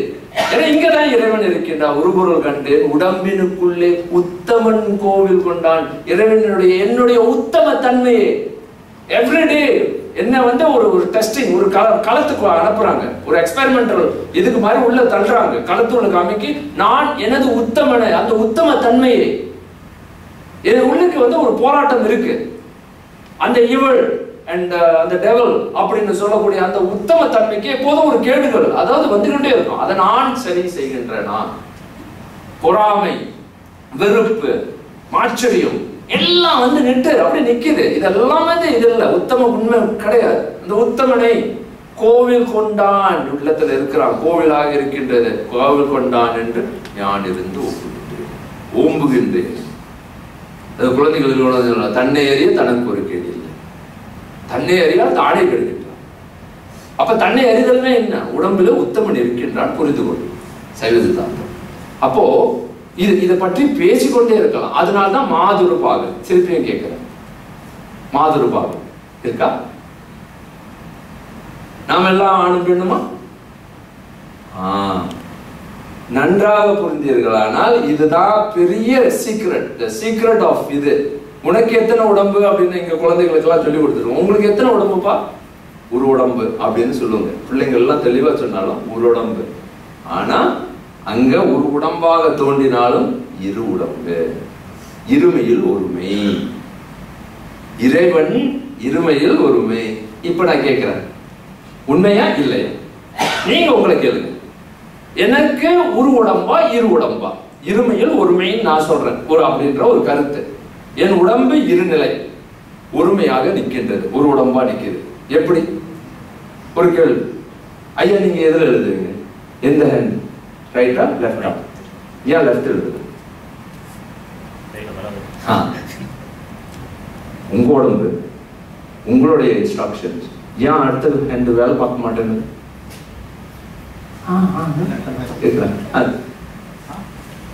Because சொல்லுங்க. Brain.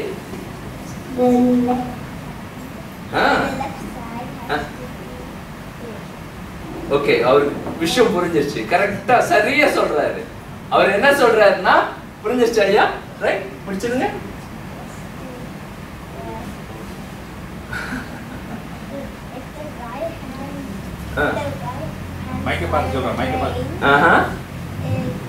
Left hand brain right hand control பண்ணுது. Okay, very good. இங்க அப்படி சொல்லுங்க. என்ன செய்யுது? அப்ப ஆப்போசிட்டா வேலை பார்க்குது. அவர் சொல்றாரு 2 பிரெயின் இருக்கு. ஐயா உங்களுக்கு ஒரு பிரெயின் இல்ல, நம்ம நினைக்கிறோம் ஒன்றுன்னு இல்ல. நீங்க நினைக்கிற மாதிரி ஒரு உடம்பு அல்ல, 2 உடம்புகள் ஒன்றாக நிற்கின்றது. அது ஒரு மூளை நினைக்கிறோம், அதனாலதான் 2 மூளை இருக்கு. அந்த 2 மூளையும் வெவ்வேறு நிலைகள்ல இருக்கும். இதுதான் ரோஜர்ஸ்பெரி. இதெல்லாம் வந்து ரோஜர்ஸ்பெரி வந்து 1981 அவருக்கு வந்து நோபல் பிரைஸ் கிடைச்சது. இந்த நோபல் பிரைஸ் நமக்கு எப்பயோ கோயிலுக்கு கொடுத்துருக்கணும். அவ்வளவு உங்களுடைய கோயிலுடைய முறையே அதுதான். இதுதான் ஆகம முறைப்பட்ட கோவில். பிரெயின். கோவில் என்பது தன் உள்ளே செல்வது, அதாவது அகத்தின் உள்ளே நுழைவதுதான் புறத்தில் நடத்தக்கூடிய கோவில். அதான் ஆகம கோவில். எல்லா கோவில்களும் கிடையாது, நான் வடநாட்டு கோவில்கள் சொல்ல. ஆகம கோவில்கள் இப்படி கட்டப்பட்டது. நம்மளுடைய நுட்பமே வேற. எண்டோஸ்கோபின்னு சொல்லுவாங்க. இங்க டாக்டர் சேர் இருந்தீங்கன்னா எண்டோஸ்கோபினா உள்ள போறது. இன்ட்ரோஸ்பெக்ஷன். கோவில் என்பது இன்ட்ரோஸ்பெக்ஷன், உள்ள போறது. அதை பற்றி பேசினால கொஞ்சம் நேரம் எடுத்துறேன். நான் சைவ சித்தாந்தத்தை பத்தி உங்களுக்கு ஒரு சின்ன டெமான்ஸ்ட்ரேட் பண்ணணும். இங்கே இளைஞர்கள் இருக்காங்க, அவங்களுக்குள்ள ஹையர் சயின்ஸை கொஞ்சம் தொட்டு கொடுக்குறேன். ஹையர் சயின்ஸை கொஞ்ச நேரம் எவ்வளவு ஆழமா சயின்ஸ் போகும் அப்படின்றது இந்த பக்கத்துல போகும், கொஞ்ச நேரத்தில் பார்ப்போம். இப்போ இதை புரிஞ்சுக்கணும். அப்போ நம்மளுடைய வாழ்வியல் முறைகளை, நம்மளுடைய வாழ்வியலையே இது எந்த மரபிலையும் போய் நீங்க பாருங்க, உலகத்துல போய் எந்த கோவில்களுக்கும் போங்க, கோவில்னு சொல்லக்கூடிய நீங்க வந்து மோஸ்கா இருக்கலாம், சர்ச்சா இருக்கலாம், எங்கேயும் அதெல்லாம் கட்டடம் தான். அவங்கள பொறுத்த வரைக்கும் கட்டடம். ஒரு மரபுல மட்டும்தான் அது கட்டடமே கிடையாது. உள்ளம் பெருங்கோவில் ஊனுடம்பு ஆலயம். அந்த ஆலயமே ஊனுடம்பு. Your body is a holy system. உன்னோட உடம்பு தான் நான் அங்கே கோவிலாக நிர்மாணம் பண்ணியிருக்கேன். நீ என்ன பண்ற? அந்த மூமெண்ட் நீங்க உள்ள இங்க எடுத்து வைக்கிறீங்கன்னா நீங்க உள்ள போயிருக்கீங்க. அப்படி அந்த உள்ளம் பெருங்கோவில் ஊனுடம்பு ஆலயம், வள்ளல் பிரானாருக்கு வாய் கோபுரவாசல், தெள்ள தெளிந்தாருக்கு சீவன் சிவலிங்கம். ஐயா நீ வழிபடும் கோவில்கள் வந்து உள்ள போறது ஐயா. அது தற்பரம் பார்க்குது, உள்ள போகணும். இங்க இல்ல, வெளியே. அங்க உள்ள பார்த்துட்டு அங்க போறோம். அங்க பாருங்க, லெஃப்ட் பிரெயின் ரைட் பிரெயின் எங்க இருக்கா? லெஃப்ட் பிரெயின் யாரு? ரைட் பிரெயின் யாரு? ரைட் பிரெயின் சொல்லுங்க யாரு? ரைட் பிரெயின்ல இந்த பிரெயின் யார் இருக்காங்க? தெய்வமா வச்சிருக்காங்க. காட், என்ன காட் இருக்காங்க தெரியுமா? எங்க போவீங்க? விநாயகர் பாப்பீங்க. பாக்குறீங்களா? கோவில் இருக்கு. அவர் ஏன்னா இந்த வகுப்புல அட்டென்ட் பண்ணாரு பாருங்க. அந்த என்னுடைய வகுப்புல இந்த பயிற்சிகளை கொடுக்கும் போது அவர் அட்டென்ட் பண்ணாரு. அது அவ்வளவு ஷாப்பா பிடிச்சுக்கிட்டு எனக்கு திருப்பி அழகா சொல்றாரு. ஆச்சரியமா இருக்கு. கோவில் என்பது லெஃப்ட் பிரெயின் ரைட் பிரெயின். உங்களுடைய லெஃப்ட் பிரெயின் என்ன, ரைட் பிரெயின் என்ன? உங்களுடைய கோவில் உள்ளுக்கு எங்க ரைட் பிரெயினுக்கு போறீங்க? யாரை போய் தேடுறீங்க? விநாயகர். இங்க ஆரம்பிக்குது ரைட் பிரெயின் ஆக்டிவேஷன். இன்னைக்கு சயின்ஸ் பேசுது ரைட் பிரெயின் ஆக்டிவேஷன், தென் லெஃப்ட் பிரெயின். அதுல இதை பத்தி பேசிட்டே இருக்கலாம். இன்னும் கொஞ்சம் சயின்ஸுக்கு போகலாம். நான் இன்னைக்கு இந்த சயின்ஸ் உங்களுக்கு போடணும்னா அப்படியே லெஃப்ட் பிரெயின் ரைட் பிரெயின், இந்த லெஃப்ட் பிரெயின் ரைட் பிரெயின் ரெண்டையுமே ஆக்டிவேட் பண்றது தான் அந்த கருவறை. அந்த கருவறையினுடைய நடுபொருள் தான் வந்து கலசம். அது என்ன அப்படின்னா பாத்தீங்கன்னா அந்த கலசம் தான் ரெண்டு ரைட் பிரெயின் லெஃப்ட் பிரெயினோட கருவறை இருக்கும். அதுக்கு பேர் வந்து கோபுரம் இருக்கும். அந்த கோபுரத்துக்கு கலசம் இருக்கும். இதுதான் வந்து நீங்க போய் சயின்ஸ்ல தெரிஞ்சீங்கன்னா கோபஸ் கலசம். இந்த கண்டுபிடிப்புக்கு தான் ரோஜர்ஸ்பெரிக்கு நோபல் பிரைஸ். கோபஸ் கலசம் அப்படின்னா கற்ப கலசம். கற்ப கலசம் என்பது 2 பிரெயினையும் ஆக்டிவேட் பண்றதுக்கு 2 பிரெயினுக்கு ஒரு நடுவுல ஒரு இது இருக்கு, தொடர்பு இருக்கு. இந்த 2 பிரெயினையும் உங்களால நல்லா அதாவது எப்படி ஆக்டிவேட் பண்ணலாம். அப்ப ரைட் பிரெயின் எப்படி இருக்கும், லெஃப்ட் பிரெயின் எப்படி இருக்கும், சினர்ஜைஸ் பண்றது, இதை பகுத்தறிவது. அதனாலதான் முருகர் உலகத்தை சுற்றினார், விநாயகர் அம்மையப்பரை சுற்றினார். ஏன்னா இட்ஸ் சினர்ஜைஸ்ட். அந்த சினர்ஜி வேற, அவரு பகுத்தறிவு, ரேஷனல். அப்பாட்ட பேசும்போது உலகத்தை சுத்தணும். இதெல்லாம் குழந்தைகளுக்கு உள்ள உண்மைகளை சொல்லிக் கொடுக்கிற விதம். அவர் முருகனுக்கு தெரியாது இல்ல அந்த பொருள் நிலை. முருகன் வேல் கொண்டு நிற்பான் அப்படின்றது இன்ஸ்டிங்டிவ் பிஹேவியர். 2 சைக்கோமோட்டோ ஆக்டிவிட்டி. ஒண்ணு அனிமல் பிஹேவியர். அந்த அனிமல் பிஹேவியர் எப்படி கொண்டு வருது? the instinctive behavior motors. இதை எப்படி சொல்றது? Behavioural model Vinayagar. ஏன்னா அது உங்களால என்ன பண்ண முடியாதுன்னா நேச்சுரலி கண்ட்ரோல் பண்ண முடியாது. நாய் விரட்டு தான் ஓடுவீங்க. ஏன் ஓடுவீங்கன்னு உங்களுக்கு தெரியாது. பிகாஸ் அது இன்ஸ்டிங்டிவ், உள்ள இன்ஸ்டிங்க்டா வேலை பார்க்கறது. Animal behaviour. அந்த அனிமல் பிஹேவியர் அவ்வளவு அழகா போர்ட்ரே பண்றாங்க. விநாயகர் அது விநாயகர், அது யானத்தலை, அருமை. அதுக்கு தொல்காப்பியம். இப்படி ஒவ்வொன்றிலையும் அந்த சயின்ஸ் எங்கேயுமே இடைப்படாம அப்படி வைக்குவாங்க. ஏன் முருகர் ஏன் மேல் கொண்டு இருக்கார், ஏன் இப்படி இருக்கின்றார்? அப்போ இந்த ஒவ்வொரு உண்மைகளையும் அவ்வளவு தெளிவாக பேசக்கூடிய ஒரு மரபாக தமிழ் மரபு இருக்கு. இதெல்லாம் வைத்து சைவ மரபுக்கு வருவோம். சைவ சித்தாந்தம் கொஞ்சம் நேரம் எடுத்துக்கொள்றேன். இங்க இருக்கக்கூடிய பெரியவங்களுக்கும் இதுல ஒரு சைவ சித்தாந்தத்தை பற்றிய ஒரு நுட்பத்தை மட்டும் சொல்றேன். ஏன்னா இப்படி தமிழ் மரபை வளர்த்த திருமுறைகள் நேரமாகி நாம படிக்கக்கூடிய திருமுறைகள் விண்ணப்பங்கள் மட்டுமல்ல, அந்த விண்ணப்பத்தின் ஊடே ஒரு பெரிய உண்மையை நமக்கு சொல்லிக் கொண்டே இருப்பார்கள். ஒவ்வொரு வரியிலையும் எதை எடுத்தாலும் நீங்க பாத்தீங்கன்னா அதாவது நீங்க பாத்தீங்கன்னா ஆற்றேன் அடியேன் அதிகை கடில வீரட்டான துறை என் உள்ளத்துல ஆற்ற முடியல, ஆற்றா வலு. அப்ப அதுக்கும் வழி சொல்றாங்க. இன்னொரு சொல்றாரு, நீங்க இப்போ சில பேர் நம்ம சொல்லுவாங்க நடையுமை என்று நாத்திகம் பேசாது சொல்றாங்க. டே டு டே ஒருத்தர் பேசுறாரு, எல்லாம் ஓகே ஸ்மூத், எல்லாமே எனக்கு தெரியும், எல்லாமே பாக்குறேன், என்ன ப்ராப்ளம், ஒண்ணுமே இல்லையே, என் வாழ்க்கை ரொம்ப இதா இருக்கு, I no need to, I am a god, எனக்கு எல்லாம் என்ன தெரியும், எல்லாமே புரியும் அப்படின்னு பேசுறவங்கள்ட்ட நாத்திகம் பேசுறான் பாருங்க. கடவுள் இல்ல, தேவையில்லை அப்படின்றதுக்கு அழகா இன்னொரு வரி சொல்றாரு, கடவுளை மெய் என்று, அதாவது பாத்தீங்கன்னா நடையை மெய் என்று நாத்திகம் பேசாதே, படைகள் போல் வரும் பஞ்சமாபூதம். நீ பஞ்சமாபூதத்துக்கு பூதத்துக்கு நீ பதில் சொல்ல முடியாது ஐயா. ஒன்னு ஒவ்வொரு நிலையிலையும் இந்த 5 எலிமெண்ட்ஸ் ஒண்ணு என்ன பண்ணிரும் தெரியுமா? சொல்லட்டி சாட்டர் அடிக்கிற மாதிரி அடிச்சிடும். நீ என்ன வேணாலும் பேசலாம். ஏன்னா அவனால அது எப்படி ரெகுலேட் பண்றதுன்னே அவனால தெரிய முடியாம போயிடும். ஏன்னா ஒரு ரெகுலேட்டரி ப்ராசஸ்க்கு ஒரு ஆப்ஜெக்டிவ் வேணும். அந்த ஆப்ஜெக்டிவே உன்கிட்ட செஞ்சு போச்சுன்னா நீ என்னத்தை ரெகுலேட் பண்ண முடியும்?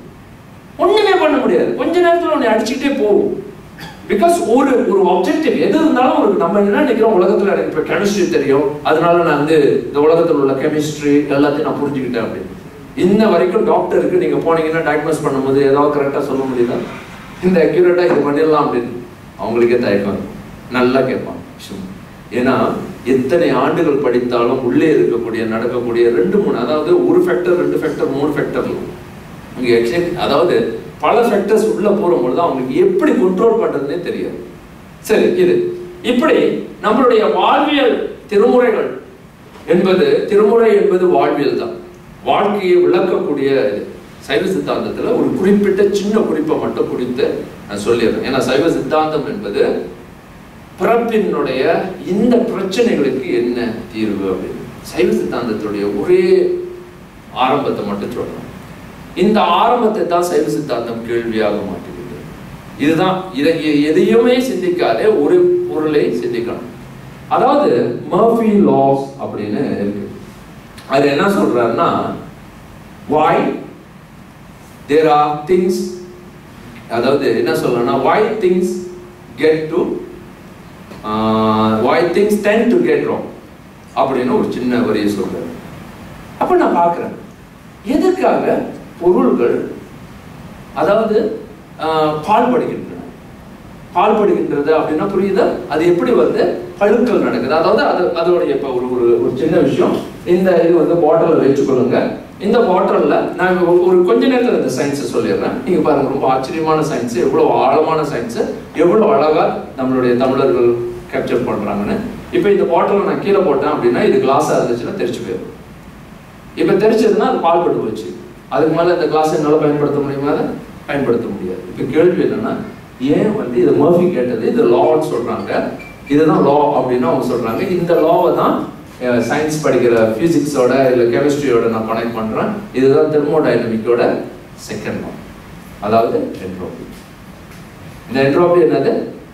ஒரு கேள்வி. அந்த என்ட்ரோபி நான் எப்படி விளக்குறேன்னா, முதல்ல புரியலைன்னா இப்படி சொல்கிறேன். இந்த இப்படி விழுது, கீழே விழுந்தது, தெரிச்சு போச்சு. ஏன் வந்து அது மீண்டும் அதனுடைய உருவுக்கு திரும்பவில்லை? இதான் கேள்வி. பால்பட்டது தான், அதுக்கு மேல நான் ஒன்றும் செய்ய முடியாது.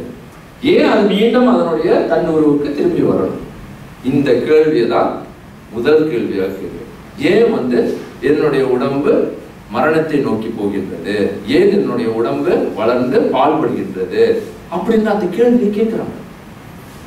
எப்படி, எதற்காக மரணம் சம்பவிக்கின்றது, எதற்காக பொருள்கள் வந்து சிதைகின்றன, இப்படின்ற இந்த ஆழமான கேள்வியை கேட்டதுனாலதான் நம்மளுடைய ஒரு பெரிய சித்தம், ஒரு பெரிய நுட்பமான பிலாசபிக்கல் மெய்யியல் உலகே நமக்கு தோன்றியது. அப்போ இந்த உலகம் பாழ்படும் அப்படின்ற அந்த கருத்துல ஒரே ஒரு கருத்தை தான் சைவ சித்தாந்தம் முழுமையாக கண்டது. நான் ஒண்ணு மற்ற இதுல இன்னொரு கருத்தையும் சொல்லி முடிச்சிடுறேன், ஏன்னா நேரம் அதிகமாகுது. இங்க பாருங்க, இந்த வாட்டர் ஏன் நகரும்? எதுக்காக இந்த வாட்டர் நகரும்? என்ன காரணம் கொடுப்பீங்க? உடனே நம்ம யாருடைய லாவை எடுப்போம்? இந்த வாட்டர் நியூட்டனுடைய எத்தனையாவது லா எடுப்போம்? நியூட்டனோட ஃபர்ஸ்ட் லா. என்ன லா? இனர்ஷியா. எல்லாரும் இதை எடுக்கும் போது இனர்ஷியா என்ன? உள்ளுரை சோம்பு, உள்ள இருக்கக்கூடிய ஒரு லேசினஸ். என்ன லேசினஸ் இதுல இருக்கு? இது வரைக்கும் தான் நியூட்டன் கண்டுபிடிச்சார். இது இருக்குன்னா நீங்க வேற காரணமும் கொடுக்கலாம், ஏன்னா அதுக்கு வேற ஃபோர்ஸ் இல்லை, அதனால அது அப்படியே இருக்கு. ஏன்னா அதுக்கு ஒரு இனர்ஷியா இருக்கு. இனர்ஷியானா என்ன அப்படின்னு திருப்பி ரீடிஃபைன் பண்ணோம்னா, இனர்ஷியான்றது அதுக்கு ஒரு இன்னர் லேசினஸ் இருக்கு, அவ்வளவுதான் அவங்களுடைய கருத்து. அதுக்கு மேல அவங்களால ஒரு அடி கூட எடுத்து வைக்க முடியாது, ஏன்னா அவ்வளவுதான் இன்னர் லேசினஸ். அப்புறம் இதுக்கு ஒரு ஃபோர்ஸ் கொடுத்தா அது வந்து எந்த ஃபோர்ஸ்ல போகுதோ அந்த ஃபோர்ஸ், அதாவது இப்ப பாத்தீங்கன்னா இது ஃபோர்ஸ் கொடுக்கலன்னா ரெண்டு, இதோட எப்படி இருக்கோ அதே நிலையில தான் அது இருக்கும், அதை ஒன்றும் செய்ய முடியாது. இப்போ அது வந்து ஒரு ஸ்பீட்ல போகுதுன்னா அதோடைய வெலோசிட்டி ஒரே வெலோசிட்டியா இருக்கும், இல்லாட்டினா இப்படி இருக்குன்னா இந்த இடத்துல அப்படி நிற்கும். அப்போ இந்த உண்மையை என்ன பண்றாங்கன்னா, இதை தான் கேள்வி கேட்கிறாங்க. இப்போ இதுல என்ன அப்படின்னா, என்னுடைய உடல், என்னுடைய மனம் இந்த மாதிரி சிதறல்கள் நடக்கும்போது எதற்காக, யார் அந்த சிதைவை செய்கின்றார், யார் அந்த கல்பிரிட், யார் அந்த இந்த பிரச்சனைக்கெல்லாம் காரணமா இருக்காங்க? இந்த மூல கேள்வியை தான் நம்ம முன்னோர்கள் கேட்டாங்க. எல்லாமே அப்படி இல்லையே, ஏன் உடம்பு வருது, உடம்பு கொஞ்ச நேரம் பார்த்தோம்னா காலம் மாறுது, எல்லாம் மாறும் பொழுது மாற்றங்கள்ல போய் அது ஒரு முடிவுல வேற நிலைக்கு போகுது. இதுதான் என்ட்ரோபி பிரின்சிபல். அப்போ எப்படின்னா, காலம் ஏன் முன்னோக்கி போகுது, ஏன் பின்ன போக முடியல அப்படின்றதுக்கு, டைம் ஏன் வந்து ஒரு ஏரோட போகுது, பின்னோக்கி போக முடியல அப்படின்ற கருத்தை முதல் நிலையில நமது முன்னோர்கள் எப்படி சிந்திச்சாங்கன்னா, இதற்கு காரணம் ஒரு காரணம் உண்டு. அதுதான் வந்து அவன் அவள் அது அவை மூவினவையின் தோற்றிய திரியே ஒடுங்கி மலத்தால், மனம் அப்படின்றது ஒரு நம்ம கண்களுக்கு புரியாம ஏதோ ஒரு டிஸ்ட்ரக்டிவ் ஃபோர்ஸ் இருக்கு. அது ஃபோர்ஸா, என்னது, அது என்ன அப்படின்ற ஒரு கேள்வியை கேட்டதுனால ஒட்டுமொத்த சயின்ஸையே கையில் வச்சிட்டாங்க. இன்னைக்கு இருக்கக்கூடிய இந்த சயின்ஸ் நான் இன்னைக்கு விளக்க முடியாது. அவங்களுக்கு எல்லாம் வேணா அதை வேற மாதிரி விளக்கி காட்டணும்னா அவங்க ரொம்ப என்ஜாய் பண்ணுவாங்க. இன்னும் நிறைய சொல்றதுக்கு இருக்கு. சிபிடி இந்த மாதிரி இன்னைக்கு இருக்கக்கூடிய சயின்ஸ்ல இது எப்படி கான்ட்ராடிக்ட் பண்ணாம அவ்வளோ பெரிய உண்மைக்கு அப்படியே ஜம்ப் பண்ணுது. அப்போ இந்த அறிவியலை தான் சைவ சித்தாந்தம் செஞ்சது. மலத்தால் உலகம். எதுக்கு நீ இருக்க? மலம். பிகாஸ் அதுல ஒரு என்ட்ரோபி பிரின்சிபல் வருதா, அதாவது அங்க என்ன வருது அப்படின்னா, அங்கே ஒரு அழிப்பு நிலை ஏற்படுவதற்கான காரண பொருள் ஒண்ணு உண்டு அப்படின்றத கண்டுபிடிச்சாங்க. அதுக்கு பேரு பாசம். அதை கண்டுபிடிச்சதுனாலதான் நம்மளால இந்த உண்மைகளை, அத்தனை உண்மைகளையும் வெரி வெரி சயின்டிபிக்கா ஹேண்டில் பண்ண முடியும். இந்த உலகத்துல வேற எந்த சமயமும் இந்த அளவுக்கு சயின்டிபிக்கா இதை ஹேண்டில் பண்ண முடியாது. உண்மைகளை அவ்வளவு துல்லியமாக நீங்க விளக்க முடியும். இன்னைக்கு இருக்கக்கூடிய டார்க் எனர்ஜியா, டார்க் மேட்டரா, இத்தனையும் நம்ம சொல்ல முடியும். இது என்ன, இது என்ன, இது என்ன, ரிலேட்டிவிட்டினா என்ன, இத்தனையும் நம்மால் விளக்க முடியும். ஸ்பேஸுக்கும் இடத்துக்கும் என்ன வித்தியாசம், ஃபர்ஸ்ட் ரிலேட்டிவிட்டி, செகண்ட் ரிலேட்டிவிட்டி, அதாவது ஜெனரல் ரிலேட்டிவிட்டி, ஸ்பெஷல் ரிலேட்டிவிட்டி, அத்தனையும் விளக்க முடியும். நான் இப்போ first relativity, second relativity Einstein சொல்லாதது சொல்லலாம். ஐன்ஸ்டைன் என்ன சொல்ல முடியும், என்ன சொல்ல முடியாதுன்னு நம்மளால சொல்ல முடியும். எது சொல்ல முடியும், எது சொல்ல முடியாது, ஐன்ஸ்டைனால இதுதான் சொல்ல முடியும். இப்போ இது நான் இன்னும் உள்ள போகல, நியூட்டன் உள்ள போனேன்னா இன்னும் ஆச்சரியமா இருக்கு. நியூட்டன் என்ன சொல்ல முடியும், என்ன சொல்ல முடியும். நியூட்டன் சொன்ன 3 விதிகளும் சைவ சித்தாந்தத்தினுடைய 3 கூறுகள். ஒன்று, கடைசியாக என்னாச்சாங்க, every action there is opposite and equal reaction. அவர் கண்டுபிடிச்சது எப்போ, நாம எப்போ பேசிட்டு இருக்கோம் கர்ம ஊழ்வினைகளை. இது இந்த பிரின்சிபல் இன்ன வரைக்கும் பாத்தீங்கன்னா இன்னைக்கு அதுதான் நியூட்டன் லான்னு சொல்லிட்டு இருக்கோம். ஏன் இன்னைக்கு வரைக்கும் கர்மா இஸ் லா அப்படின்றது இன்ன வரைக்கும் சொல்ல முடியாது. எவ்வளவு பெரிய law, is opposite and equal reaction. அதே தான் நம்ம சொன்னோம், ஈக்குவல் ரியாக்ஷன் அங்க இருக்கு. Is one of the greatest law நம்ம வச்சிருக்கோம் வாழ்க்கையில. நியூட்டன் சொன்னது பிசிக்கல், நம்ம பேசுறது not only physical, applied to the conscious being, sentient being. உயிர்களுக்கும் அது அப்ளை ஆகுது. அது நியூட்டன் சொல்லலையே. நியூட்டன் எவ்வளவுதான் சொல்றாரு. அப்ப இந்த கேள்விக்கு நான் பதில் சொல்ல முடியும். ஏன் அது நத்தை, நான் ஏன் மனிதன், அது ஏன் ஆமை, நான் ஏன் முயல் இல்ல? பதில் நியூட்டன்னால சொல்ல முடியாது, ஐன்ஸ்டைனால சொல்ல முடியாது, நாம சொல்ல முடியும். அந்த லாவை நான் பயன்படுத்துறேன். அவர் சொன்ன அதே லா, தேர்ட் லா. எவ்ரி இது பாத்தீங்கன்னா every action there is opposite and equal reaction. அந்த ஈக்குவல் ரியாக்ஷன் அவர் அவ்வளவுதான் பார்த்தாரு. நம்ம அதை அப்படி மட்டும் பார்க்கல. ஈக்குவல் ரியாக்ஷன்னா அதற்கு எதிர்வினை உண்டு. அந்த எதிர்வினையை ஊழ் என்ற அடுத்த கருத்துக்கு கடத்த முடியும், அடுத்த பிறப்பாக நான் எடுக்க முடியும். ஏன்னா இங்கே நான் பார்க்கிறேன். அப்ப ஒரே கேள்விதான், நான் ஏன் அந்த நெத்தை அல்ல, இரும்பல்ல, பூச்சி அல்ல, நான் மனிதன். அந்த பிறப்பில் நான் இல்லை. எப்படி? அந்த கேள்விக்கு நம்மால் பதில் சொல்ல முடியும். அந்த இவால்யூஷன் தியரி அத்தனையும் விளக்க முடியும். இன்னைக்கு சொல்லக்கூடிய டார்வினுடைய அத்தனை கருத்தும், இன்னைக்கு இருக்கக்கூடிய மாடர்ன் பயாலஜியா இருக்கட்டும், இது இருக்கும், பிசிக்ஸா இருக்கும், கெமிஸ்ட்ரியா இருக்கட்டும், அத்தனைக்கு நான் முதல்ல சொன்னேன். கெமிஸ்ட்ரின்னு முதல்ல நம்பவங்க எப்போ பாய்ச்சிருக்காங்க பாரு. அப்ப கெமிஸ்ட்ரி எவ்வளவு சித்தர்கள் எப்படியோ பண்ணி காட்டுவாங்க. இந்த ஆல்காமி எவ்வளோ பண்ண முடியும்.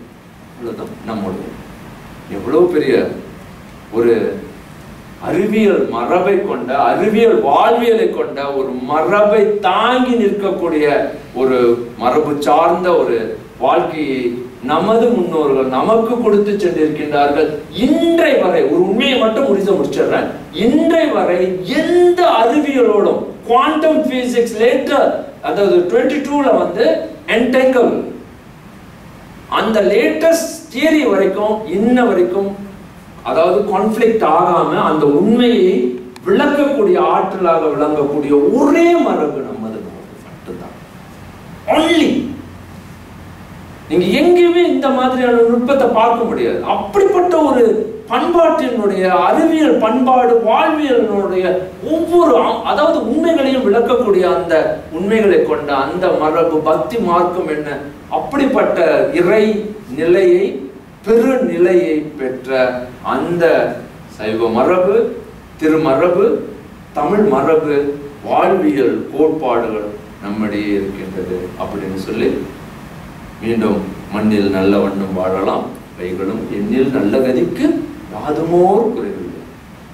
கண்ணில் நல்லது வரும். நல்ல விஷயங்களை முதல்ல பார்க்கக்கூடிய அந்த கண் எப்போ வரும் அப்படின்னா, நல்ல கதியை நினைங்க, நல்ல ஹையர் விஷனை வைங்க, ஹையர் மிஷனை வைங்க. விஷன் சரியா இருந்துச்சுன்னா மிஷன் சரியா இருக்கும். கண்கள்ல நல்ல பார்வைகள், உங்க கண்களுக்கு தானாகவே இந்த விஷன் பிகம் மல்டிபிள், அந்த டைமென்ஷன் வியூவே வேற, எல்லாத்தையும் அப்படியே உள்ள அடைக்கிற அந்த கண்கள் உங்களுக்கு வரும்.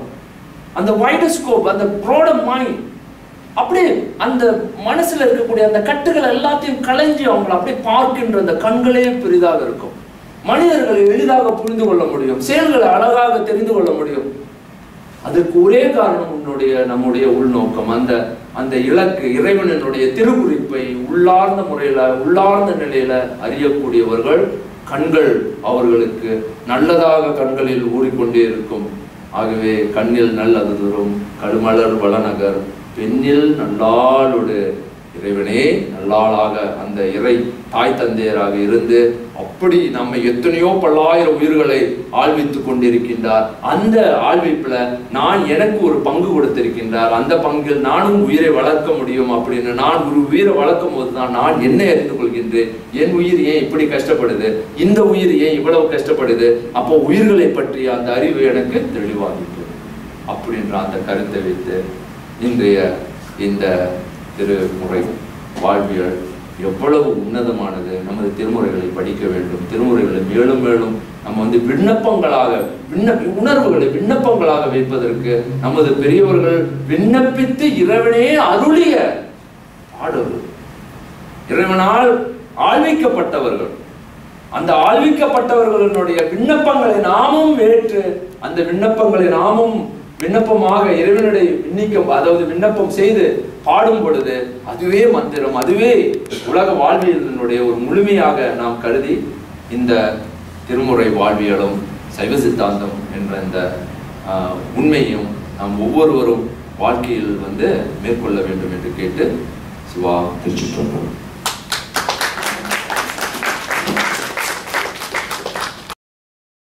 மிக்க நன்றி. அழகான சொற்பொழிவு, அதாவது திருமுறைகளும் சைவ சித்தாந்தங்களை பற்றி மிக அழகாக எடுத்துக் கூறியிருந்த நமது வாழ்வியலில் நாங்கள் எவ்வாறு அவற்றை பயன்படுத்த வேண்டும் என்பதை பற்றி மிகவும் அழகாக கூறியிருந்தார்.